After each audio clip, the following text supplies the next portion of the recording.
It is the evening when our rat queens find themselves waking up, having taken a quick rest at the Black Satyr earlier that day, just a quick nap, sneaking in a quick nap before they head to their own party tonight.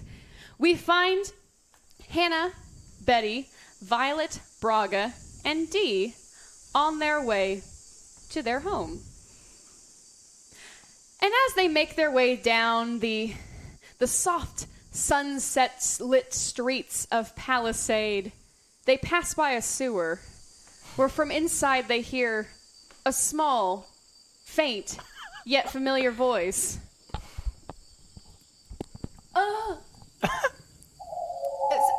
Is anybody gonna help me on down here? Oh, guys, that's right. Didn't you leave some kid in the store? Well, I told him to come up the steps by the Merchant's Guild. Why didn't he do it? Those steps, oh man, they got destroyed. Oh, it was gnarly. Oh, steps. This is not our problem. You guys, did you leave him in the store? We didn't leave him. He got himself down there. He did heal your feet. I've been down here for almost like a day, and I haven't eaten anything. Do you have any food up there you could possibly throw down? All right, kid, we'll get you out. Stop being so yappy. I want to try to open the sewer grate, where I hear the voice coming from. All right, roll me 2d6 plus skill. Whoa. 6, 7? Let's see. Oh my goodness. Tokens. Yay. You have them. Here's an update on tokens where we stand. Braga, you have 8 tokens. Whoa. Hannah, you have 7 tokens. Betty, you have 4 tokens. Elle, you have 7 tokens. How many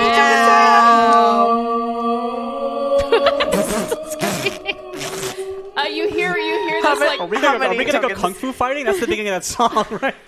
Hannah, you have Thank 7. you, chat. 7. Okay. Oh, you guys gotta get down here real quick. There's some weird chanting going on down here. I met this guy who calls himself like the maester of the sewers, and he has food. Well, he was not happy that you guys were not here anymore.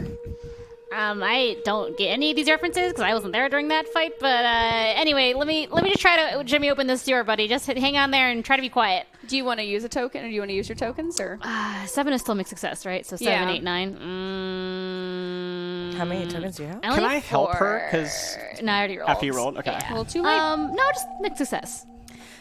So Betty, I'm just gonna half-ass it with this. Yeah, you just get over there. What did you use to open the sewer? I rummaged around nearby and found like a little metal stick, just some debris left over from the battles, and I try to jimmy it underneath the sewer cover and try to lever it up like this.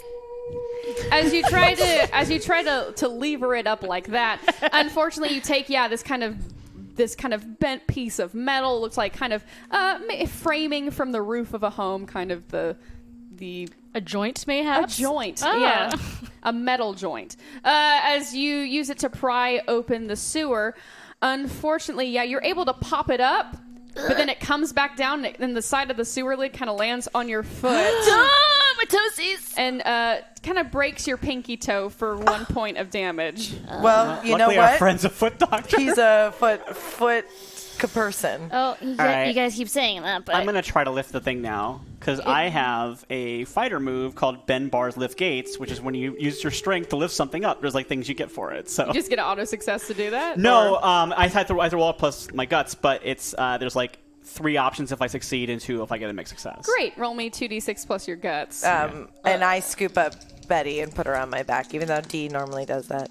the sewer grate is still on her foot. Like Yeah, that's why the I'm lifting hole it. is still on her I I'm foot. got doing it it. more to protect Betty at this I point. just thought she was I don't care little about the dude in the brokey sewer, but No, Got it's it. been crushed underneath. Oh, Okay. my toesies have been crushed. Okay, so that is a 9, and I'll use one of those. You know what? 9 is because I get 2 effects for the mixed success. Great. So I'm going to choose nothing of value is damage because I don't want to add extra damage to Betty. Great. I'm a value this time. And the other one is it doesn't make an inordinate amount of noise. Great. So yeah, you're able to just kind of pop this lid off and roll it to the side. Braga, I should just ask you to do it first. I don't know why I jumped the gun again. Just like to be helpful. As Dee and Violet kind of look at each other and look at the three of you. Listen. I'm sure... Look, we have somewhere to be. We have to go to our own party. So I was... Look, Dee and I are volunteering to go down here and save this podiatrist, and then we'll meet you back at the party. What if I wanted to get out of the party? No, you have to go to your own party, Hannah. I mean, you're really not someone who's there. You're kind of out talking to Sawyer for most of it, remember? So it makes sense that I'm in the room when people don't know that I'm not in the room. Kind of, yeah. Got it. And Dee was sitting in a chair reading that entire party, I remember. So makes people would sense. notice And- there was 2 Ds. And you were boinking Orc Dave. Yeah, I was definitely sitting there for a while, but then I did go upstairs, so, yeah. And you did have a sword at your throat that day, so if you were showing up without a sword wound, they might notice. Yeah, I definitely was resting in bed a lot that day. Thank you again, Dee, for that. Oh, no problem. Always happy to help. You know what? The past. We all know I'm always happy to help our wounds, no matter what. Can you get her foot right, though, before you leave, Dee? It's fine. It's just a small Are you wound. sure? I Let's can do just- it really quick. Let's just get Okay. right, because we're going to get crunk. Yeah. All right. We just had a long rest, so your spells should be nice and full. You know You you're would going to think. imbibe. Dee accidentally rolled a 3. So, Not again. Dee puts a hand on your foot and just... Ooh. What is ooh mean? Well, Braga's right. Had I was rested, I'm supposed to be... Look, we talked about this a little, I know, yesterday once we destroyed the Chaosium and everything. I'm a little worried with what's happened. We destroyed the Chaosium and we weren't sent back. If my power's on the fritz too, because somehow I'm connected to Narigoth, Krona, it's not a good sign.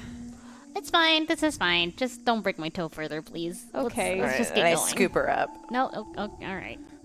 Listen, I'm going to be your caretaker if Dee's not here. I can still walk. It's just my pinky.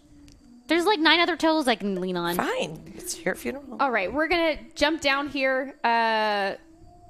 Dee, can you just feather landing? Yeah.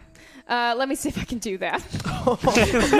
Yep, it's a 10. I can't heal right now, but I can do really, really awesome protection spells. So Sexy, Dee. It's sexy. you see Dee kind of cast this almost like these kind of ethereal winged boots on Violet and herself as they look into the sewer hole. Look, the last thing we need is this guy getting evil coming after us sometime in the future if we ditch this dude in the sewer. So, if we go down there, that's all the more better. Okay, we'll miss you guys. Uh, Hopefully we don't disappear in the present without you though, because that's a little Rendezvous at 12 ish. a.m. 12 a.m. I mean, that's, Yeah, that's enough mean time. that's like 5 hours. 12 a.m. Okay. I think that's right. We meet outside of the house. Because you have to be there, because you need to see yourselves to go back to the... Yeah, so we got to do the avoiding until you guys get there. Great. I made a good plan. To be clear, midnight. 12 a.m. We're going in the hole It's very- now. It's as you very see complicated. Violet and Dee jump into the 100 sewer hours. hole. Do you leave the sewer hole open or you close it up? I close it up. Great.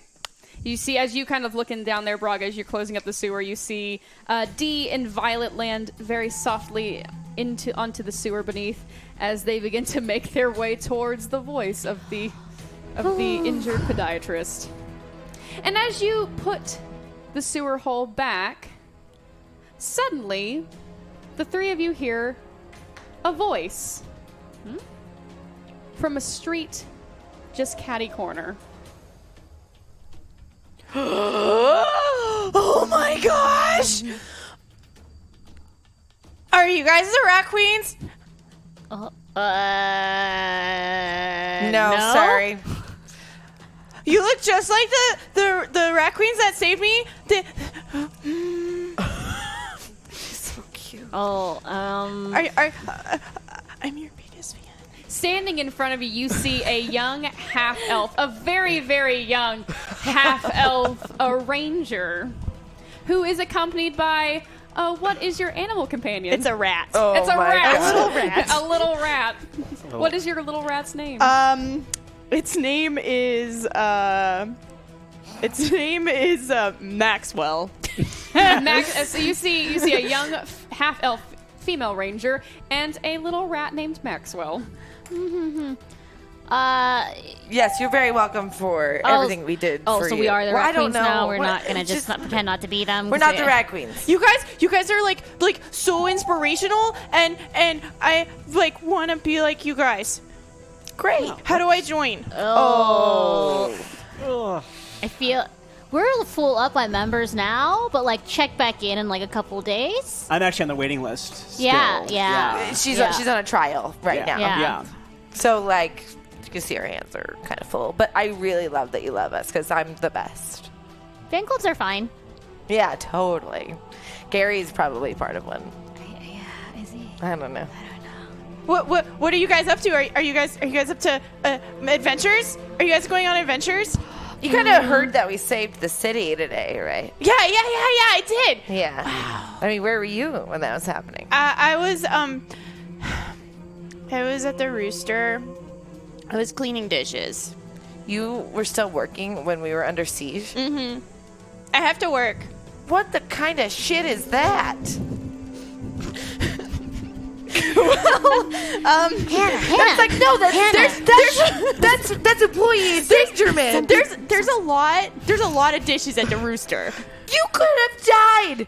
sometimes people are poor and they don't have options. I'm not saying we have a lot of money. We just trying to. You shouldn't be judgmental about someone being. Hey, kid, slave labor. do your parents run the rooster? Or? Oh no. Iggy runs the rooster. I'm just the dishwasher at the Scabby Rooster. How does Iggy treat you? Oh, he's good. I get money and I get food and I deal not with inappropriate. people. No, not at all. You really just jump straight to the weird stuff. Well, I just gotta know the facts because for some reason she's so pure. She reminds me of my young, never pure half-elf self, and I get it. And I was taken advantage of, but I kicked him in the balls. Oh, You could do that. oh, Yeah, totally. To my an option. boss? If he's ever untoward, yeah. oh, and he's never untoward. He's Do you like him? Oh yeah, no, not like that. Oh, okay. Oh no. Okay, just no, trying to get where you're at. No, He's go somewhere. What is happening right now? I don't know. I'm enamored. Well, jeez. Do you guys need help Yes. on whatever adventure Come you're doing? with us. I'm really good with my bow, and Maxwell's really good at being sneaky, and he likes to sneak around the rooster all the time. He manages to stay out of trouble and not get put in the pot for rooster stew. That would be really gross if he was in the rooster stew. Do they frequently put rats in the rooster? Oh stew? yes, Note to self: don't eat the rooster. Scabby stew. Rooster's known for the warmest ale and coldest stew in all the lands. Well, Yeah, we'll I be don't like to going eat there for a reason. Oh Yeah. gosh, I'm pretty sure I do go there in the past. So I mean, I'm probably already full of rats. I'm having some really bad Fine. flashbacks. I'm fine though. This is fine. This is fine. But I can help. I'm very good. I'm a very good archer. Well, okay, sweetie, we don't need help, but we are going.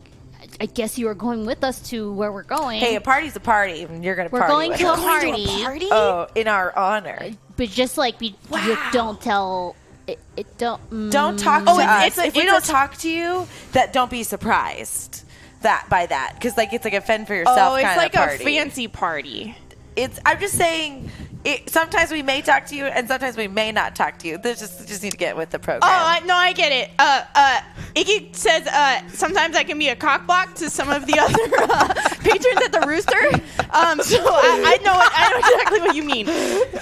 Yeah, rooster puns. Rooster puns are really fun. I think what Hannah is trying to get at is that we've all had a really long day of fighting. And So you don't need cock blocks. Well, we're drinking a lot, and so we might like phase in and out of when we recognize you. So if you see like us, we might not immediately remember that we had this conversation. Okay, I understand. Yeah, and it'll probably because drugs. Drugs. Yep, drugs. Yep. Do drugs. We're all doing drugs. You do drugs. What are You drugs? do drugs. Oh, sweet baby child. As soon as that happens, suddenly, on the lamppost adjacent to the four of you, you see this golden snow owl land on it. As its head starts to gyrate and almost shake in a very unworldly way. You see it shudder, and you almost see the glimmer of the owl. It goes in and out of godliness and being petrified. Not right now. Not That's- right now. Not right now. No, that's actually not good. What's happening? I'm gonna now? shoot it. No, don't do that. No, that's no. You want to shoot it? Yeah, I'm gonna. See, I'll show you. No, please. Roll me 2d6 plus. This is going to be a get rangy, so roll me 2d6 Yes, plus yeah, your yeah. skill. Can I try to stop her though? Also, I will say, yeah, you can help or hinder. So we're gonna have Elle roll first, Okay. and Okay. then you're going to roll to stop. So add 2 to 7. that. 9. Wonderful. Would you like to use one of your tokens to make that a complete success? Yes. Yeah. Wonderful. Thank you, tokens. And Betty. So Betty, you need to roll better than a 10. So with your, I'll say skill as well. My goodness. Oh my goodness. 4. That's a 5. I only have 4 tokens, so I don't. There are no second chances. Okay, I attempt to topple her over, but I miss, and I just fall flat on my face. Ah, please stop! Elle, you raise this beautiful bow and you fire back, and it's like a perfect shot. This is Yeah, your it is. audition for the Rat Queens, man. It's a 10 out of 10 as this arrow just then pierces Minuto in the breast, and it Minuto looks at you all as he just falls forward onto the ground. Oh no! Still shaking somewhat. Oh, I run over and I grab Minuto, I scoop him up. Little guy. It was a great shot, but ill-timed. Why did you shoot me? Stop talking, bird. Just a mouse. No, I need to tell you. All right. Oh, hey, hey, elf girl, do you have any healing? Uh, I'm gonna say no to that one. I pulled it out. I'd be on this one. I crack it and pull it out. Do I have medicine? Do I have nope. medicine You check? don't have any. nope. No, I left all of my supplies at home. Great. At the rooster. Doing great so far. Good addition. Oh, I mean, I once was a god, a familiar to a god. So maybe this death isn't permanent. Who knows? Oh yeah, it was just your corporeal form or whatever. Kind of. You were waking out anyway, so... Well, that's because Rat Queens, the time stream, it's broken. What do we do? Hurry. Yeah, how do we fix this? We're trying to get back, dude. Stop spitting blood. Get to it. What's going on? There's blood all over Betty now. We're wasting Listen, we're wasting precious minutos here. Come on, let's do this. the rules of the time do no longer apply. What? What you have to do is What? where's D? She's in the sewer. It's a long story. Just tell us what she needs to do. We'll find her eventually. Your D, the D of this time, must put on the priestess mask of Narigoth. Narigoth has Krona. Narigoth has power of time. Okay. If D can communicate with Narigoth, your current D, not the past D. If your D can put on the mask, you can send yourselves back. And hopefully everything will be okay. Oh, little boy. So even if we run into ourselves, that doesn't matter anymore. That's what you said, the rules of time. I don't know what will happen. Cool. We'll And go do that I thing. twist his neck just to put him out of his misery. Roll me 2d6 plus guts.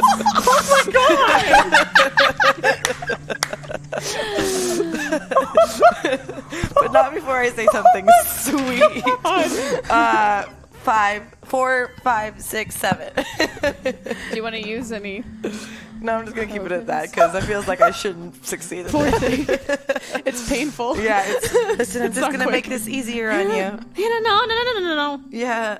It was a mixed success, though, I right? know, yeah, so I don't know if I succeed. You did not fully kill Minuto. He's now just kind of like, even now barely hanging on to life. All right. Everyone, stop trying to kill this stupid bird. Friends, what are you doing? Well, you guys look so like upset that it was there. I thought I was helping. I'm sorry. Why? Apparently Hannah's joining in your team. I don't understand. You're shooting him? She's trying to snap his neck. Why were you chosen for the prophecy?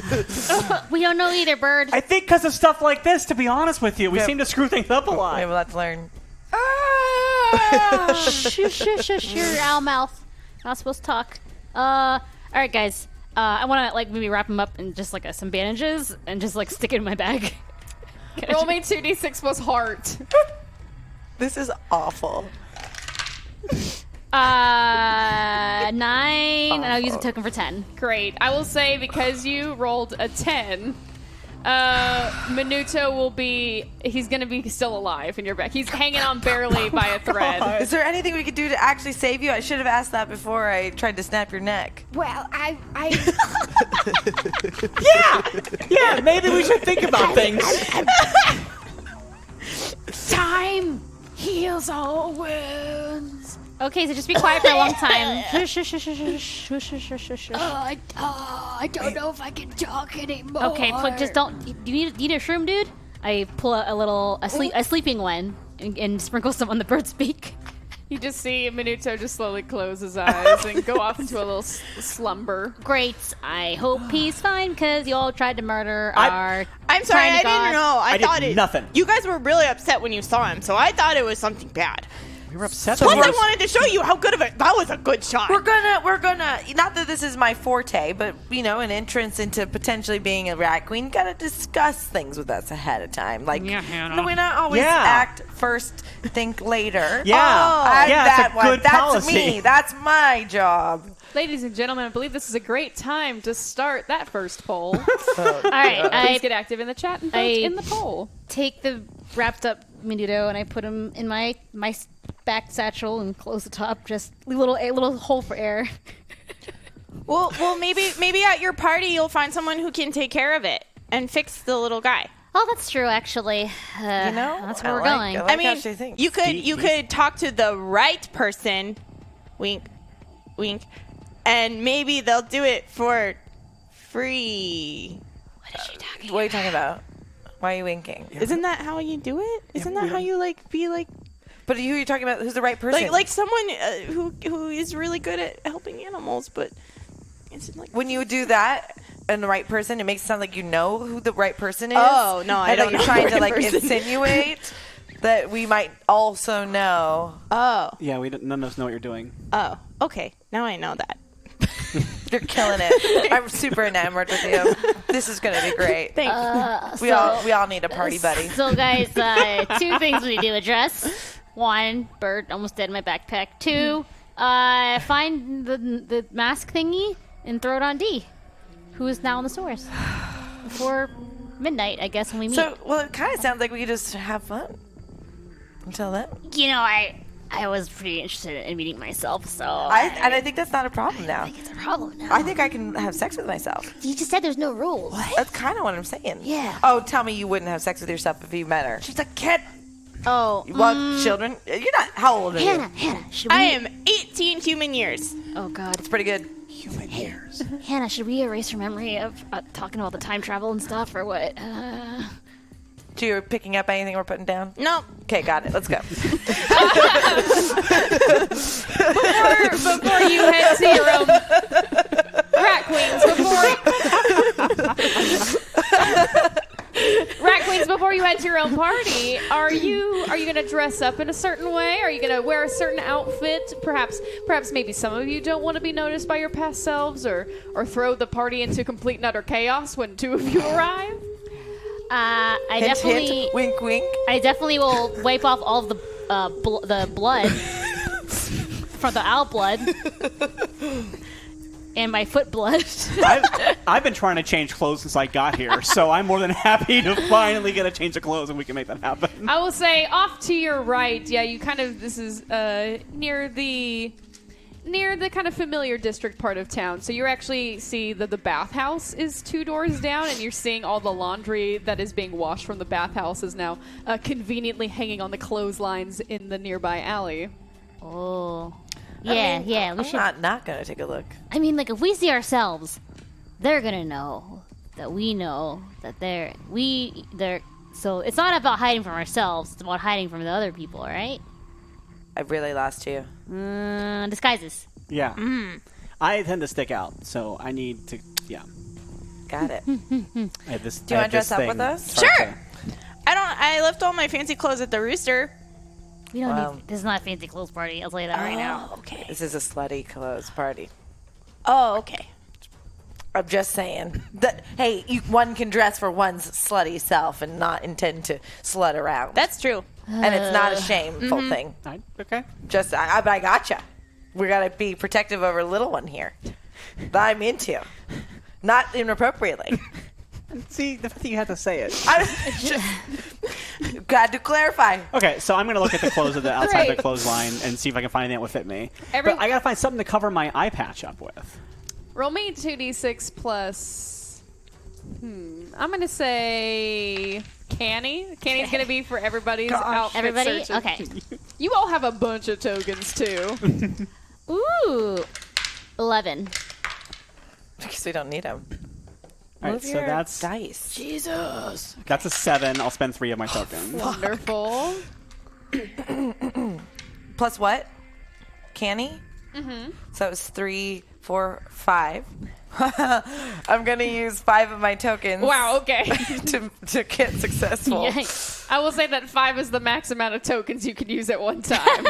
I just created that rule. Yes. A Cool. new rule And how appears. many tokens do I have remaining now? You have 2 remaining Got now. it. Shit, this is very important. L, roll me 2d6 plus your Okay. canny. Okay. Hey, why is she disguising herself? Because people. Oh, already- that's 12. No one knows who she is. Plus my canny? 14. Jesus. Wow. Okay. So you first describe to me like the clothing that you find on this clothesline that speaks to you, L. I find this it's this like very like fancy high elf like navy blue dress with glitter and sparkles that looks like starlight on this dress, and I just pull it off and I'm like, okay, I'll wear this. Yeah, the 3 of you just look and just, what was this dress doing on this clothesline? Gosh. Meanwhile, we cut inside to the bathhouse, and you just see like you see one of the highest of society half elves just like bathing and. Please, you trust that my dress is being taken care of out there? It was incredibly expensive Can it and be- a gift from my dead father. Can it be Sarah Lee? Oh, seriously. Sarah Lee? Oh my gosh. Gosh, what was her voice? I think that's about it, wasn't it?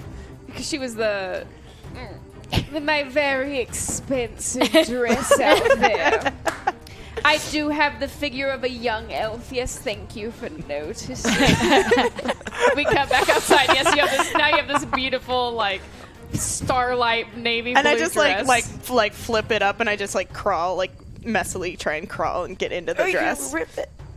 Like not being careful. Oh. Damn, you Full look sleeve kind of gets great. ripped on the way in. Hey, you know, that's not a bad idea. We usually look kind of scummy, so let's go fancy and no one will recognize us. Yes, Betty. What is the outfit that you find? I find a formal noble's, whatever a tuxedo might be. It's a long cloak. It has like a tie and a little like an ascot and like ruffles on the shirt, but it's like purple and weird, and it has like velvet pants with a stripe up the sides. And I'm just like, ha ha! 'Tis I, the Duke of Cherry Dong. The Duke of Cherry Dong. Whoosh! And I keep flipping the cape above my face. Yaha! You can't tell who I am. My cape's so long. This is great. Capes are great. Cherry dung. Braga, what do you find? I find like a stack of clothes that are like from one of the vessels that have been like that have been docked at the harbor, and I find like a really cool like long like sailor like coat, and then like almost like swashbucklery kind of outfit, and then I find like a cool pirate like a sea hat, like a pirate hat, but not a pirate hat, but whatever those hats are actually called, A like a tricorner hat, Tricorn. and I like take like a piece of like cloth and I wrap it on my head and like look like I've been injured, and then I put the hat over it, and so I'm kind of dressed myself like someone who may have been like helping out in the battle today and hasn't had a chance to like change and get like gussied up and is ready to go to the party. Oh, Braga, you didn't get the memo. We're doing fancy. I'm a swashbuckling rogue, and I'm a I don't know. I find Savash. a feather from the ground and I put it in the pack. Yeah, Yeah, you take a feather from Minuto's wing and you stick it in. It's from his tail, and you stick it in Braga's hat. So like, I'm pretty well dressed. It's just like the bandage, like I didn't have time to like clean up because of the battle. Do you need more feathers? Not from Menudo, not from our friends. Please don't. Oh, okay. You're fine, right, Menudo? And I find a leather dom outfit.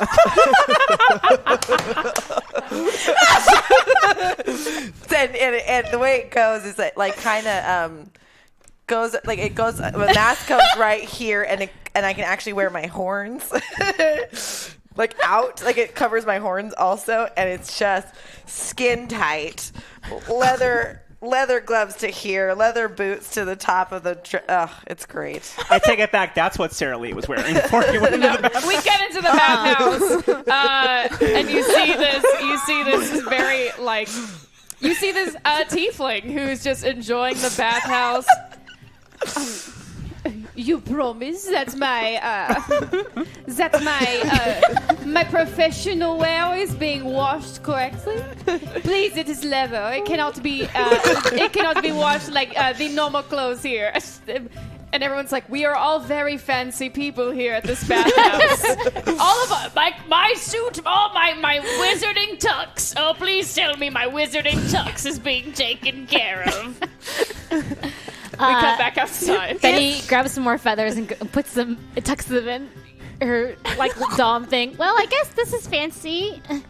Oh no, it's like a gown leather. I know, but feathers are nice and we can all match. But So this it's poor it's a owl. gown. It's a gown.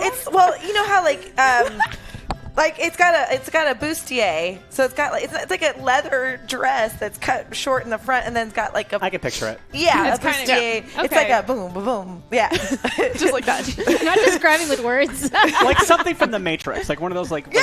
toothy. yes, With like a wire cage kind of yes. on the back? Okay. But a dominatrix. Okay, so a leather-esque, like, Don't worry. I'm yeah, gonna right. draw it and share it. great. In your 4 outfits. You kind of, as you all change in the back, you all kind of looking at each other, adjusting your wear, making sure everybody looks all right. I add feathers to Elle's outfit too. Oh, thank you. Wow, these are nice. Yeah, fancy. We're doing fancy. And as soon as poor Menudo. as soon as you're all gussied up, you begin to make your way towards the outside of town, which is where Hannah's home resides, the HQ of the Rat Queens. And as you kind of make your way through town, enjoying Palisade, noticing how wonderful it is, kind of in that soft dusk light, seeing the lamps, really taking it in for the first time since you've seen it destroyed previously, and just embracing this warm summer night. Menudo in the back of your pack begins to like cough. Oh no! Well, As hey, little buddy. feathers just like kind of pop out of your backpack. Oh, shush, my friend. Oh, we'll get you help soon, hopefully. I don't know. Oh! You hear a voice say, "Excuse me, is that a small feathered creature in your backpack?" No, it's not. Yeah, it is. No.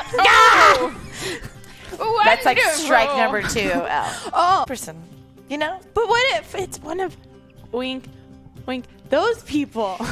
What people? What people? What are you talking about? What people? We don't have a shared language yet, Al. You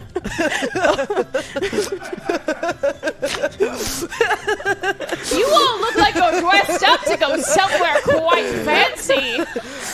Seems like some kind of I forgive me, I've not introduced myself. My name is Dr. White.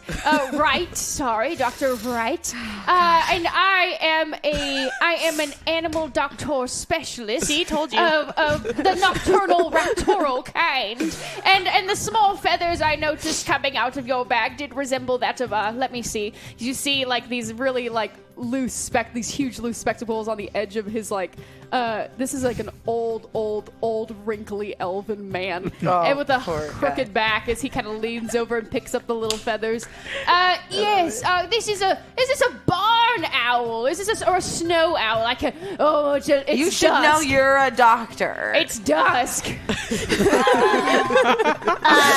I've been around for 600 years. Bilford Boggin. It's an owl. They are nocturnal creatures, so you think You would recognize have them some- at night would actually be pretty effective for your Well, business. yeah, I wish my eyes didn't go either, but this is where we are right now. Oh, so you're really a bird doctor? Yes, I am a cleric of the owls. Oh, can you fix our little guy then? Oh, it's really an owl back there. Wonderful. I mean, Wonderful. A full-fledged 100%. I'm a duke and this is my owl. You're being you're being a bad doctor right now. Here, please take a look. Guys, disguise your voices. Please take a look at my owl. I'm sorry, but I'm not picking up on those voices. You were talking to me for at least a minute in your regular voices. If this is some kind of weird kinky game, have fun at the party you're going to. But We do need you to fix this owl, though. All right, give him here. Oh goodness. Oh, pierced through the heart, and then someone tried to break this poor creature's neck. His neck looks twisted. Owls, they can turn their heads all the way around, but this looks like someone tried to just gosh darn yank it off. Yeah, a real monster got a hold of that one. Oh, good. I wouldn't know what you're talking about. Are you threatening me? No, unless you're into that. I'm only into helping owls. To do that, old man. Right. Just let him heal the owl. All right, let me just 1 second. As you see him kind of pull out this little, it looks like a tiny 4x4 wooden box from his pocket.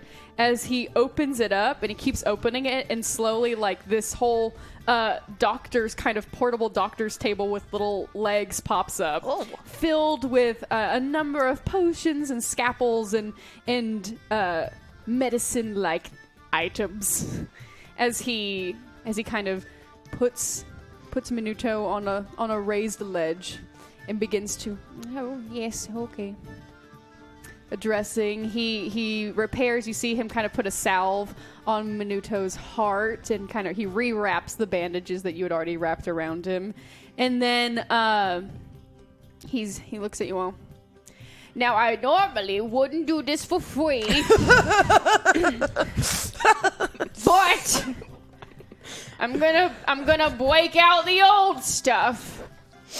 Just do it. The what stuff? Thank you. Do Thank you so you much. want credit Our or heart something? breaks for this poor injured animal, and we just want to Yes. see it heal. Who is it? He is yours. Yes. Oh, okay. Let me just. These were passengers on my ship, and their owl was injured, and I wanted to get them help. Yes. Okay. So you see him like warming up his hands, and as he rubs his hands more and more, you see them start to glow like a soft kind of silver until like this kind of silvery light encases both of his hands. All right, clear.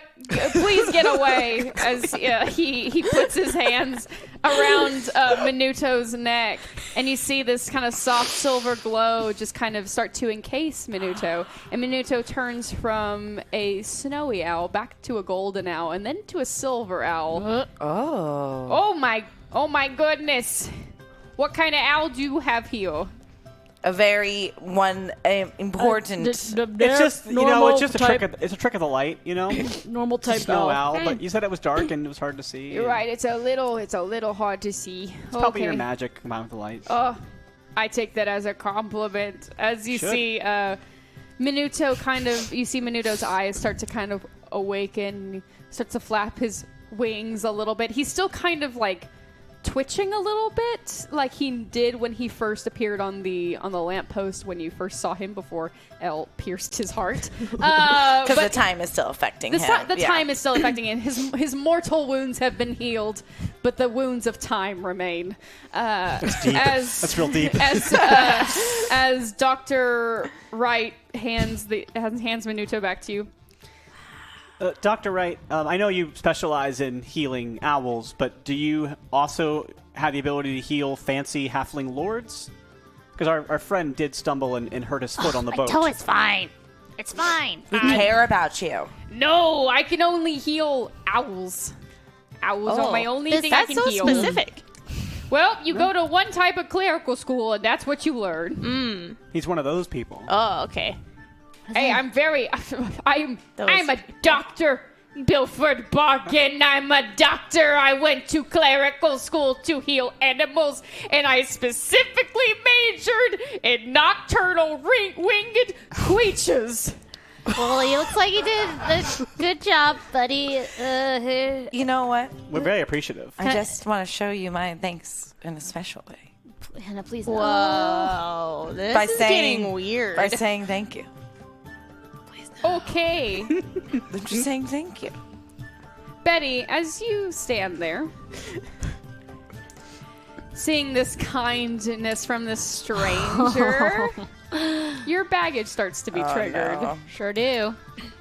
How does it play out? All right, guys, we should come clean about this guy. He helped save our magic owl. And I put Minuto on my shoulder. Can Minuto stand up? Yeah, he's kind of twitching a little Wow. bit, but he's still it's almost like you have an epaulette right there that is perfectly made for either like a hawk or an owl to sit upon. All right, buddy, you just chill here. Dr. White, whatever, owl doctor? Doctor. Right? Okay, cool. It's a doctor. Yeah, what are you doing tonight? Do you want to come hang out with us? And before I try to get her mouth covered before she gets it out. Yeah. You can't. I know. You want to come hang out with us? Oh, well, this looks like a really fancy party you're going to. Oh, and Yes, lots of sex and debauch. I don't think it's your speed. That'd be fun. I was Pretty nocturnal. Oh yeah, you see, I work on the your swashbuckling friend has got it white. White. Yup. I like you. I like you too. We're gonna have fun. Yeah. Yeah, so come hang out with us. Oh, if you insist. I do. Yes, it'll be fun. I don't think I've been invited to a shindig in 123 years. You just invited somebody to our party that called it a shindig. I just want you to. You invited a weird half-elf. A good distraction. Yeah. If he's wandering around talking about owls, people might not focus on us. Party tricks. Do you do party tricks? No. Great. Just He stay heals far. owls. Great. I can, if there are any birds that are there, I can heal them. Boys. Birds or owls. Dave has birds. Great. Let's go do some bird It's tricks. too late now. Yeah. Wonderful. Let's go to a party. Yay! Hannah, if you can invite a friend, I can invite a friend. Those are the rules. She's cool and hot. He's cool and a doctor. You didn't spend 7 years in bird doctor school. 600 years old. She's 18 years old. In human years. Technically, that's illegal. Stop listening to us. It's. I am an adult in this world. The phrase technically is not a good thing. There really are very few rules in this land. Yeah, well, that doesn't mean it's okay. I'm just gonna protect her. Let's go to the party. As the now 5 of you make your way, you We see. definitely can't be alone. I like that we just committed Emily to doing this voice for way longer in the episode than she wanted to. As as the 5 of you make your way to Hannah's home, the Rat Queen's party. From a mile away, you can see like these enchanted fireworks kind of going off outside. You see a number of people hanging out around the outside of the home, drinking, laughing. You hear like, chug, chug, chug, chug. You see puffs of glowing and enchanted smoke happening. You even see like a werecat just being like, people have tied like ribbons to the tail of the cat, and the cat's just running around, and people are like, yeah, kind of cool. Is it into it, or are they making fun of it? No, they're like dangling a mouse and stuff, and they're getting it to kind of run everywhere. They're just like, yeah, this is great. We love cats. And you see, the 2-story home of Hannah Vazari is just bumping. Yeah. This is a wilder party than a Friday night at the Rooster. And Oh, no. the 2 of you kind of forgot that you had asked a friend to be the bouncer at said party to make sure those who were not on a list stayed off a list. And this bouncer was Dwarf Dave. And Where's Rat Zach at? Queens, you're already in the party. Well, at least we're disguised. As the 5 of you make your way up to the door, you see Dwarf Dave standing out, kind of bouncing along to the music. All right, what? I would like to. Welcome to the party. Thank you. I would like to get personal with the guard to see if I can get him to do what I want.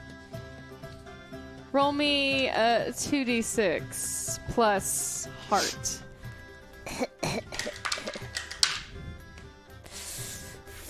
5, 6, 7, 8, 9. I'll add. Let's see, 4, 5, 6. I'll add 1 token to make it a 7. All right. You can ask one question. How could I get you to let us all into the party? Are you on the list? We are distant relatives of the Rat Queens, and we're here to surprise them. Indeed. We come from a far land and have come to celebrate with our kin. I brought them here on a ship. And she's really cute. And I heal owls. Listen, you see, that's what the last group said. And you look over and you see like a group of 5 people who kind of look similarly dressed to you. Kind of are like kicking the dirt.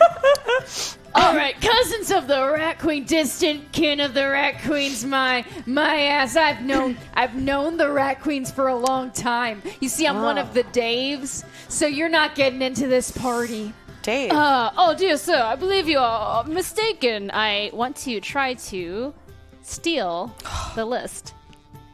Ooh. Roll me 2d6 plus. Oh, I'm going to create a distraction while that happens. So you're gonna help. Okay. Yeah. Okay, roll me 2d6 plus your Betty Bond. Which is plus... I don't have it in front of me. Plus 2. No, plus 1. Haha, don't even need it. 12. 12. So as she's about to go get the list, I bend over in front of him the opposite. Because I happen to know that he's not necessarily maritally happy.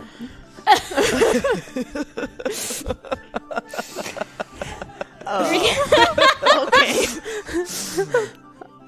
Oh, and that's all you do? I'm is just you bend distracting over? him, yeah. So she helps. So that's it. I mean, That's you get plus 2. You get a plus 2. Plus your skill. All right. You're welcome. All right. 4, 5, 6, 7, 8, 9, 10. All right, you get the list. So how do you use Hannah's distraction to get the list? While distracted for a few moments, Betty takes the list, and I'm just going to quickly scroll our names on it. I'm going to make up fake names for all of us. Great. You do that right now. I do it real quick. Who are we? So I write down Lady Lace, Duke of Cherry Dong, Dr. White, L, and Captain Harlock. Harlock? I like it. Harlock's good. Lady Lace is the best. Wonderful. And I slip it back into his as pouch. Dwarf Dave has been like, no. Think about your wife. Think about your kids. think about the daughter you want to grow up to be just as strong as the Rat Queens. As I was saying, young sir, we are on the list. Not only are we here at the Rat Queen's behest, but we are indeed on the list. Let me see that. It's all you have it. It's okay. And the nice thing is, it's probably in your handwriting to begin with, so it actually matches. You see, this is the dear Lady Lace. Lady Lace. I am the Duke of Cherry Dong. Lady Lace, Duke of Cherry Dong. Yes, we have the Dr. White, right over here. That's me. We have Captain Harlock over here who took us here in his boat. Ahoy! And my name is Elle. This is There's one name on this list. Well, everything looks right. Thank you so much, chat, for tipping so many tokens as we've reached now. Oh. My GM move. But suddenly, did you say Lady Lace and Captain Harlock? As coming up from the road is none other than Rex Lawman. Lady Lace! Oh, Captain Harlock! Excuse me, sir. Are you reading that list correctly? This does not look to be the Lady Lace or the Captain Harlock that I have met on my journeys. Rex Lawman, adventurer, navigateur, romancier, at your service. I believe it's a shindig. I should be a man of my rumor should be let in, regardless of list status. If your name's not on the list, you're not getting in, but do please tell me about your friends here who apparently... You don't remember me? And I, do a gigantic swing and accidentally hit him with my leather staff. Who are you trying to hit? Rex Lawman. Roll me 2d6. Your leather staff? Well, no, what is it? Like crop? the leather crop. My rider crop. Roll me 2d6 plus came with the guts. costume. It did. Well, you still oh have my the... god, plus guts? Plus guts. You still have the Diamond of Gilead. Yeah, I do have that, but it's put in a place where you don't know it is. It's a staff. It's probably like... It's holding it. What? I have it. I'm going to think that you have it like... I have it. Like Wonder Woman has her sword and her dress. Sure. That's it. I think we all need to think that. And the wand is down here, like down the... Okay. What did you roll? A 13, so I definitely succeeded. You successfully... Oh, Rexy! You smack him across... I'm sorry. You smack him across, like, the face, and he gets kind of the wind knocked out of him. You smack him in the face too hard. As Dwarf Dave just, like, all right, if you're gonna roughhouse, like, I am not letting you into this party. That was a success, and I was just excited to greet my friend, and hitting it was just an accidental oopsie-doopsie by me. He probably knows my cousin, the other Captain Harlock. Mm-hmm. That's right. It's the surname. And he's thinking of Lady Taffeta. And if you don't know the Rat Queens, you must not know the Rat Queens very well, for they adore this kind of revelry at their Hoopla. parties. Yes, hoopla. We are, of course, related to them. You've all caused too much trouble outside of my entrance. No? And you're not getting in. Oh, you're really putting us in a very uncomfortable situation. Rex Smallman is like, damn! Lady Lace, your hit might have knocked my noodle a little bit off. Maybe, forgive me if I did. Did I mistake you for your cousin? I don't know anymore. Who am I? That's right. Well, you are a very special person. Am I Rex Lawman? No. No? No, you're not. I thought I was. You're Cloudy McPherson. Cloudy McPherson. That's exactly right. In fact, you don't belong here, Cloudy. You got brought here by some bad people who wanted you to get under some bad influences. She's your ex-girlfriend. Whoa. What? What did I do? You hurt her feelings and you're not welcome. And you owe me money. So give her money and get the fuck out of here. Oh, my noodle. I don't know if I believe all this is a little too much for me to take. Oh, you get your act together. Roll me 2d6 plus guts if you're going to hit him again. Well, we just give him a little wake-up tap. That's bad. That's really bad. Oof. 5, 6, 7. I'm going to use the last 2 tokens unless I have more. You have 2 tokens, all right. gonna So use make those. that 7, mixed success. a 7. As you... This is what I look like. I like it. I like it a lot. It's It's really kinda- good. It's actually pretty awesome. Could cosplay this for Halloween. I might have. It's for the live show for Gen Con. It's like a Dom Maleficent. Yeah! Or the woman who's in Ragnarok. Yeah, into it. Hello. Yeah, hella. Hannah, as you swing your crop, you do smack Rex across the other side of the face. But because it was a mixed success, you accidentally whipped your wrist around too hard and ended up smacking Dwarf Dave in the face. Both of them? Yep. So this is a fortuitous mistake. It's my hope that he's like distracted for a second and we knock him out further and drag him out the back. Which person, Rex or Dave? Dave. He's not knocked out. You just kind of like, he kind of got the tail end of the slap, so it wasn't enough to kind of knock him off his head. Got it. Okay. Oh my goodness. That's just a taste of what I'm going to Get show out. everyone. No, Get out. No, that's my sex You act. have got 5 seconds until I get Sawyer. Sawyer's on his way. Until I get Sawyer here to come arrest you. All right. I don't know a whole lot about the Rat Queens because I'm just a humble ship captain who brought these people to the party. But what I have heard about Hannah Vazari is I don't think she's going to be a big fan of you calling the cops on her party. Sawyer's already on his way. They have a thing going on, you see, and he's gonna make sure there's no roughhousing at this party. He doesn't want to have to make any more arrests than he has to tonight. I'd like to erase his memory and start all over. Roll me 2d6 plus skill. Yes. Wow. Can you just do that? I can't. I do have a skill for it. That's horrible. Is there a second chance? There is 1 second Okay, chance. guys, I gotta I take think you it. need to do it. I think I do because it could be really bad. So It immediately took you a roll. while to fish your wand out of your top before it's Yeah. too So snug immediately in there. roll. That's even worse. So that's 2 fails. So describe to me how you failed once and then failed again. Dave, and I'm like, I put my hands on either side of his head. We just got off on the wrong foot, and like I try to get the spell going, and instead it cooks his ears a little bit. Oh, goodness! Leather is a conduit. I didn't realize. It's okay. Listen, and I go to caress his hair now. His amazing mullet. Dave, your mother issues won't help you. What?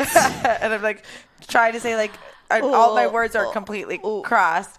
Just forget and fall into a deep sleep and just imagine like me cradling you like the mother never did.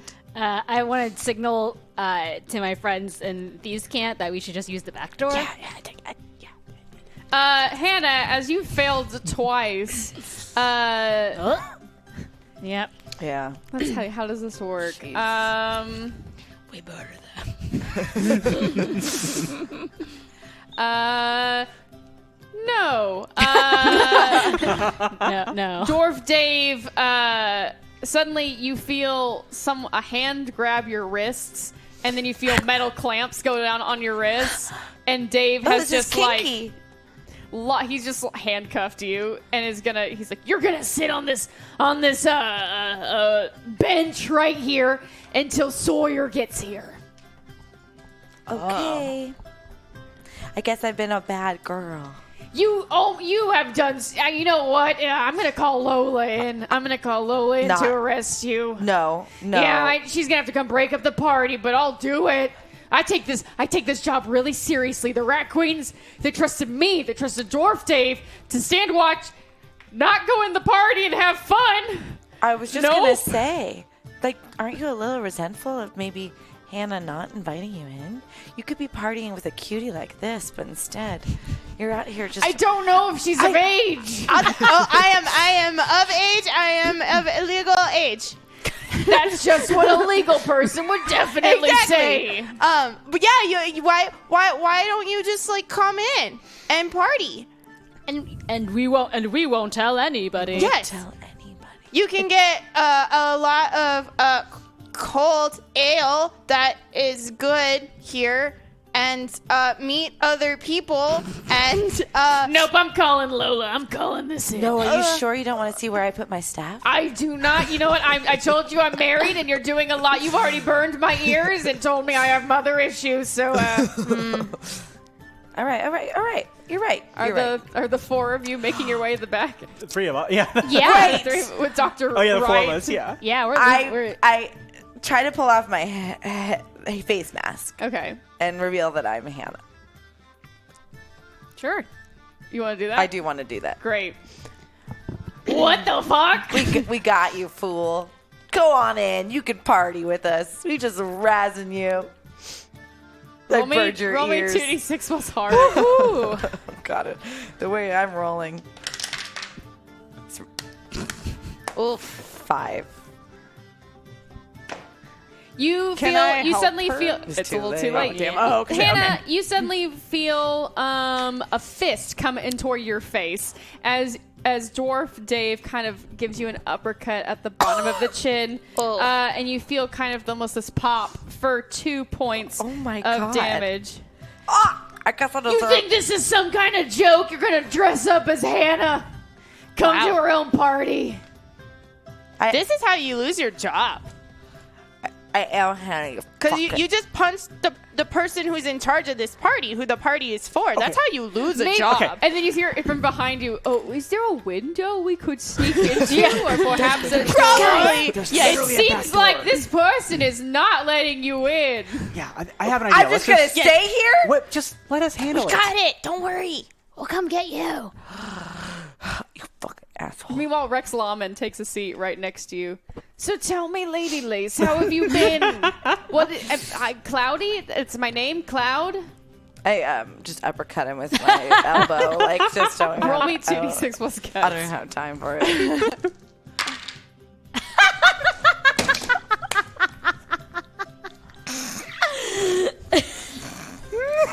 Woo! It's that kind of night. It's a 4. Hannah, you Snake eyes. completely, because you're sitting in leather, you accidentally slip on your own dress, and you instead land your chin once again that just got injured onto the edge of the bench, and you kind of like knocks you out for a sec because you clamped down your teeth so hard. You just kind of. Do I get any damage? Yeah, you take 2 points of damage. Yikes. As now Hannah is now kind of knocked out in her wear. Okay, guys, good Okay, luck. everyone else, come on. We can sneak around inside the house. All right, here's mine. I'm thinking. We get inside the party in the back door, and then Betty, you go to Orc Dave as Betty and say, "Hey, our friend Lady Lace is coming to the party." That's a good one. Yeah. Okay, let's do that. Yeah, once we're inside. That's really smart. Yeah. Wow, you're really smart. So you're like, Thank you. we're breaking into your own party? Yeah, sure. This is part of it. It's so much fun. You know what? Yeah, I used to break into a lot of places in my youngin' days. Did you? Wow. Yeah. You gotta pay for veterinary school somehow. That's fair. Guys, I know where the key is hidden and everything with the back door. It's not hard to get in. I want to head to the back door and look under the mat for the key. I'll say you find it. Bill for bogging, guys. There's so many easier ways to do this than what Hannah was doing. I opened the door. You just described Hannah's entire personality. Yep. Yeah, open the door and we go back. This party is a bumpin'. You see that there's like enchanted hookah, where you're kind of seeing Hannah has just cast a spell on and is now making her way back upstairs.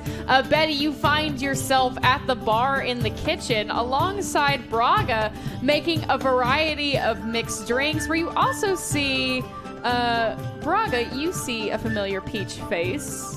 It is Tizzy. Oh no. Tizzy is there laughing and namely talking to you and drinking. You all see Dee is in a corner reading a book while a tall man with long black hair is trying to talk to her. And you see also cuddled up in a armchair, you see Violet and Orc Dave just kind of talking and having a really nice time. Wait, you just went. You're there. Sure. And she just went up there. Hey. I grab her by the doors and shake her. Hey, listen. What? If you want to hang out with us, you gotta be cool. But why are you up there? And then just went that way?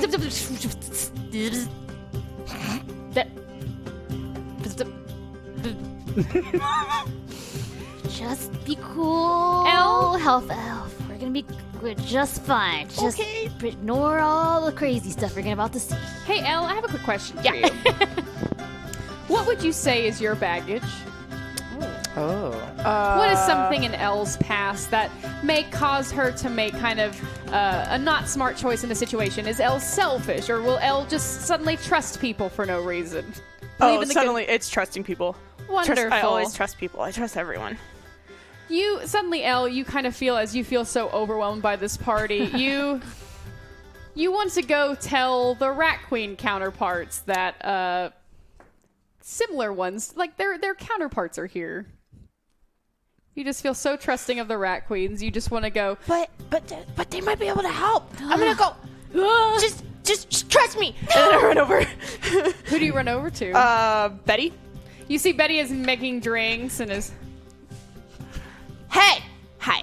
My name's Elle, and you guys saved me, and I'm a really big fan, and you have there's another Betty here. Are you even allowed to be at this party? Is that what I sound like? Yeah! Yeah, kind of. Yeah, I'm on the list. You guys put me on the list because you saved me from the thing, and you guys wanted to show that you care about your community and the community of the town, and you wanted me for, like, publicity stuff. I'm gonna see. It's really cute to take, get portraits done with, like, the cute little, saved from the disaster kid. You ever done drugs before?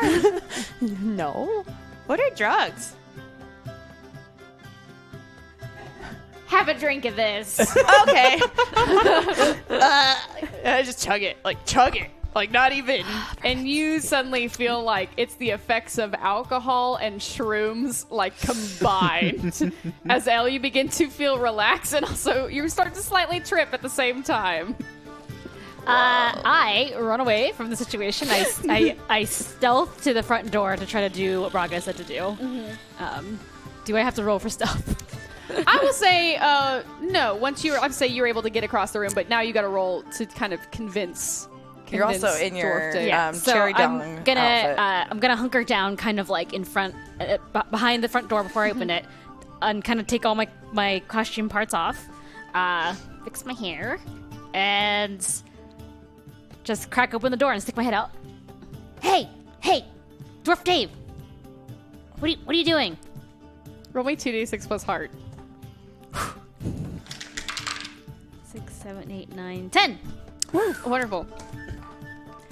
Betty! Oh, you would not believe all the people that are trying to get into your party. I'm following your list. I'm not letting anybody in. Because you said, as long as I do my job, I can come in for the last 15 minutes of the party. Cool, you're doing a great job. Oh, that means so much. But listen, That means so much. But listen, why do you have Hannah out here? What? It's Hannah. No, that's an It's not, you idiot. She went outside through the back earlier. Oh, fuck, motherfucker. Did you beat her up? No. Dwarf Dave, you want to get fired? She fell. Dwarf Dave. No. Okay, I'll let her in. I'll let her in. All right, but leave the other guy out here. Okay. The fuzzy-looking one. Yeah. Yeah, okay. And Dwarf Dave comes over to you, Hannah, kind of you start to come to a little bit as you feel yourself being risen to your feet. Oh, Hannah, I'm real sorry. Are you, Dave? Are you?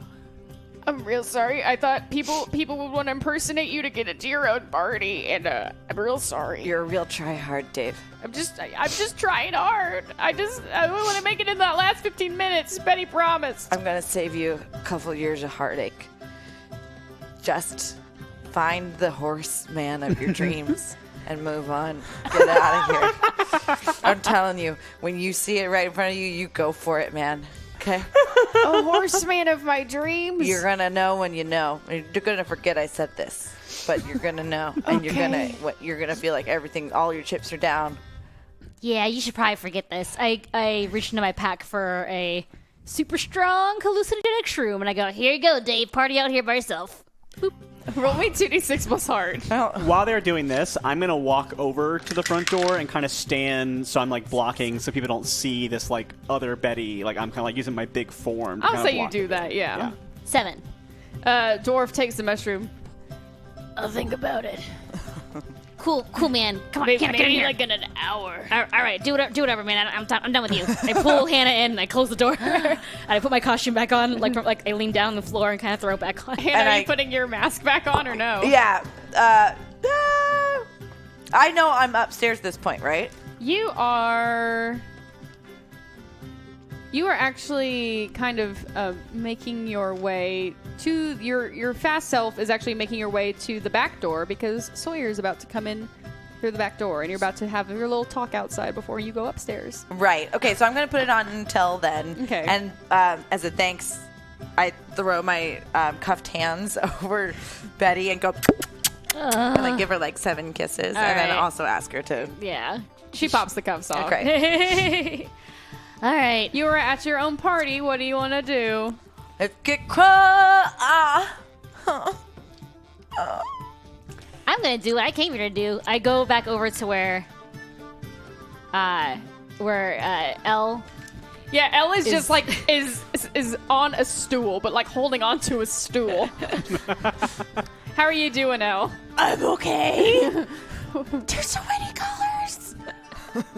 Everything's moving really fast and blurring together, and this stool feels really good. You see a blonde elven woman kind of standing next to you with a high ponytail. Are you okay, or are you even allowed to be here? Both. Braga, did Betty just give? As you see, Tizzy talking to past Braga. Braga, did Betty just give this drink to a minor? I mean, if Sawyer's here, he's gonna see that a minor's here at the party. Braga, you told me this was gonna be fun. I'm not a minor. I'm technically legal. Listen, if we just let her be. If we keep her away from the party, if we just let her on her stool, she's a half-elf. She's looking pretty convincing to be. How old did you say you were? 18. 18 human years? Mm-hmm. Oh, that's bad. Okay. Tizzy, how about you and I go outside? It's a nice night. Why don't we just take a nice little walk? Me. And Braga, you see your past self, and Tizzy then walk out the back door and start to take a little walk around the edge of the property. Be safe. Is that what I sound like? Yep. Yeah, that's what you sound like. pretty cool and assertive. Thank you. Oh, sweet babe. I mean, we can just leave her. She's probably fine, huh? I mean, but it's so much fun if we bring her with us. I mean, listen, we get to party. We've had a couple rough days. And why don't we just get shit-faced? Well, here's the thing. Are we even still planning on seeing our old selves now the way we were? Because now we have to wait for Dee to put a mask on. We can't just do our old plan. I think our mission is to find the mask, actually. Well, little column A, little column B. I go over to try to steal one of the drinks my past self has made. As you do it, you feel a hand grab your hand. Ugh. Excuse me, do you want one of these drinks? Who are you? I sure do. Do I see this? Yes. And it's Betty. And Yes. Betty. That's what I'm talking about. You guys, this is what I'm talking about. It's like you guys look the same because you're the same. That Wow, seems these- real the racist. same. Well, She's real halfling racist. Or smidgen racist. I was gonna say that those drugs are hitting you very hard. Are they? All right. You're doing a great job, What Betty. is the drug? Thanks. Can I have one of those also? Can I ask how I know you? I am the Duke of Cherry Dong, and I'm super cool and love drinking and partying. You see your past self stare at you for a sec. And then almost as soon as you make eye contact, Uh-oh. you see this twinkle flash in Betty's eyes. Cherry Dong, eh? Wink. Wink. Wink as she hands you a drink. I go back to the group. Sup? Did she just read you? Doesn't really matter. I'm still here. I didn't get poofed. Do you remember seeing yourself at your home at this party? No, but I was pretty messed up. Okay, that's fair. As you look over back, and Betty's like, I'm so messed up!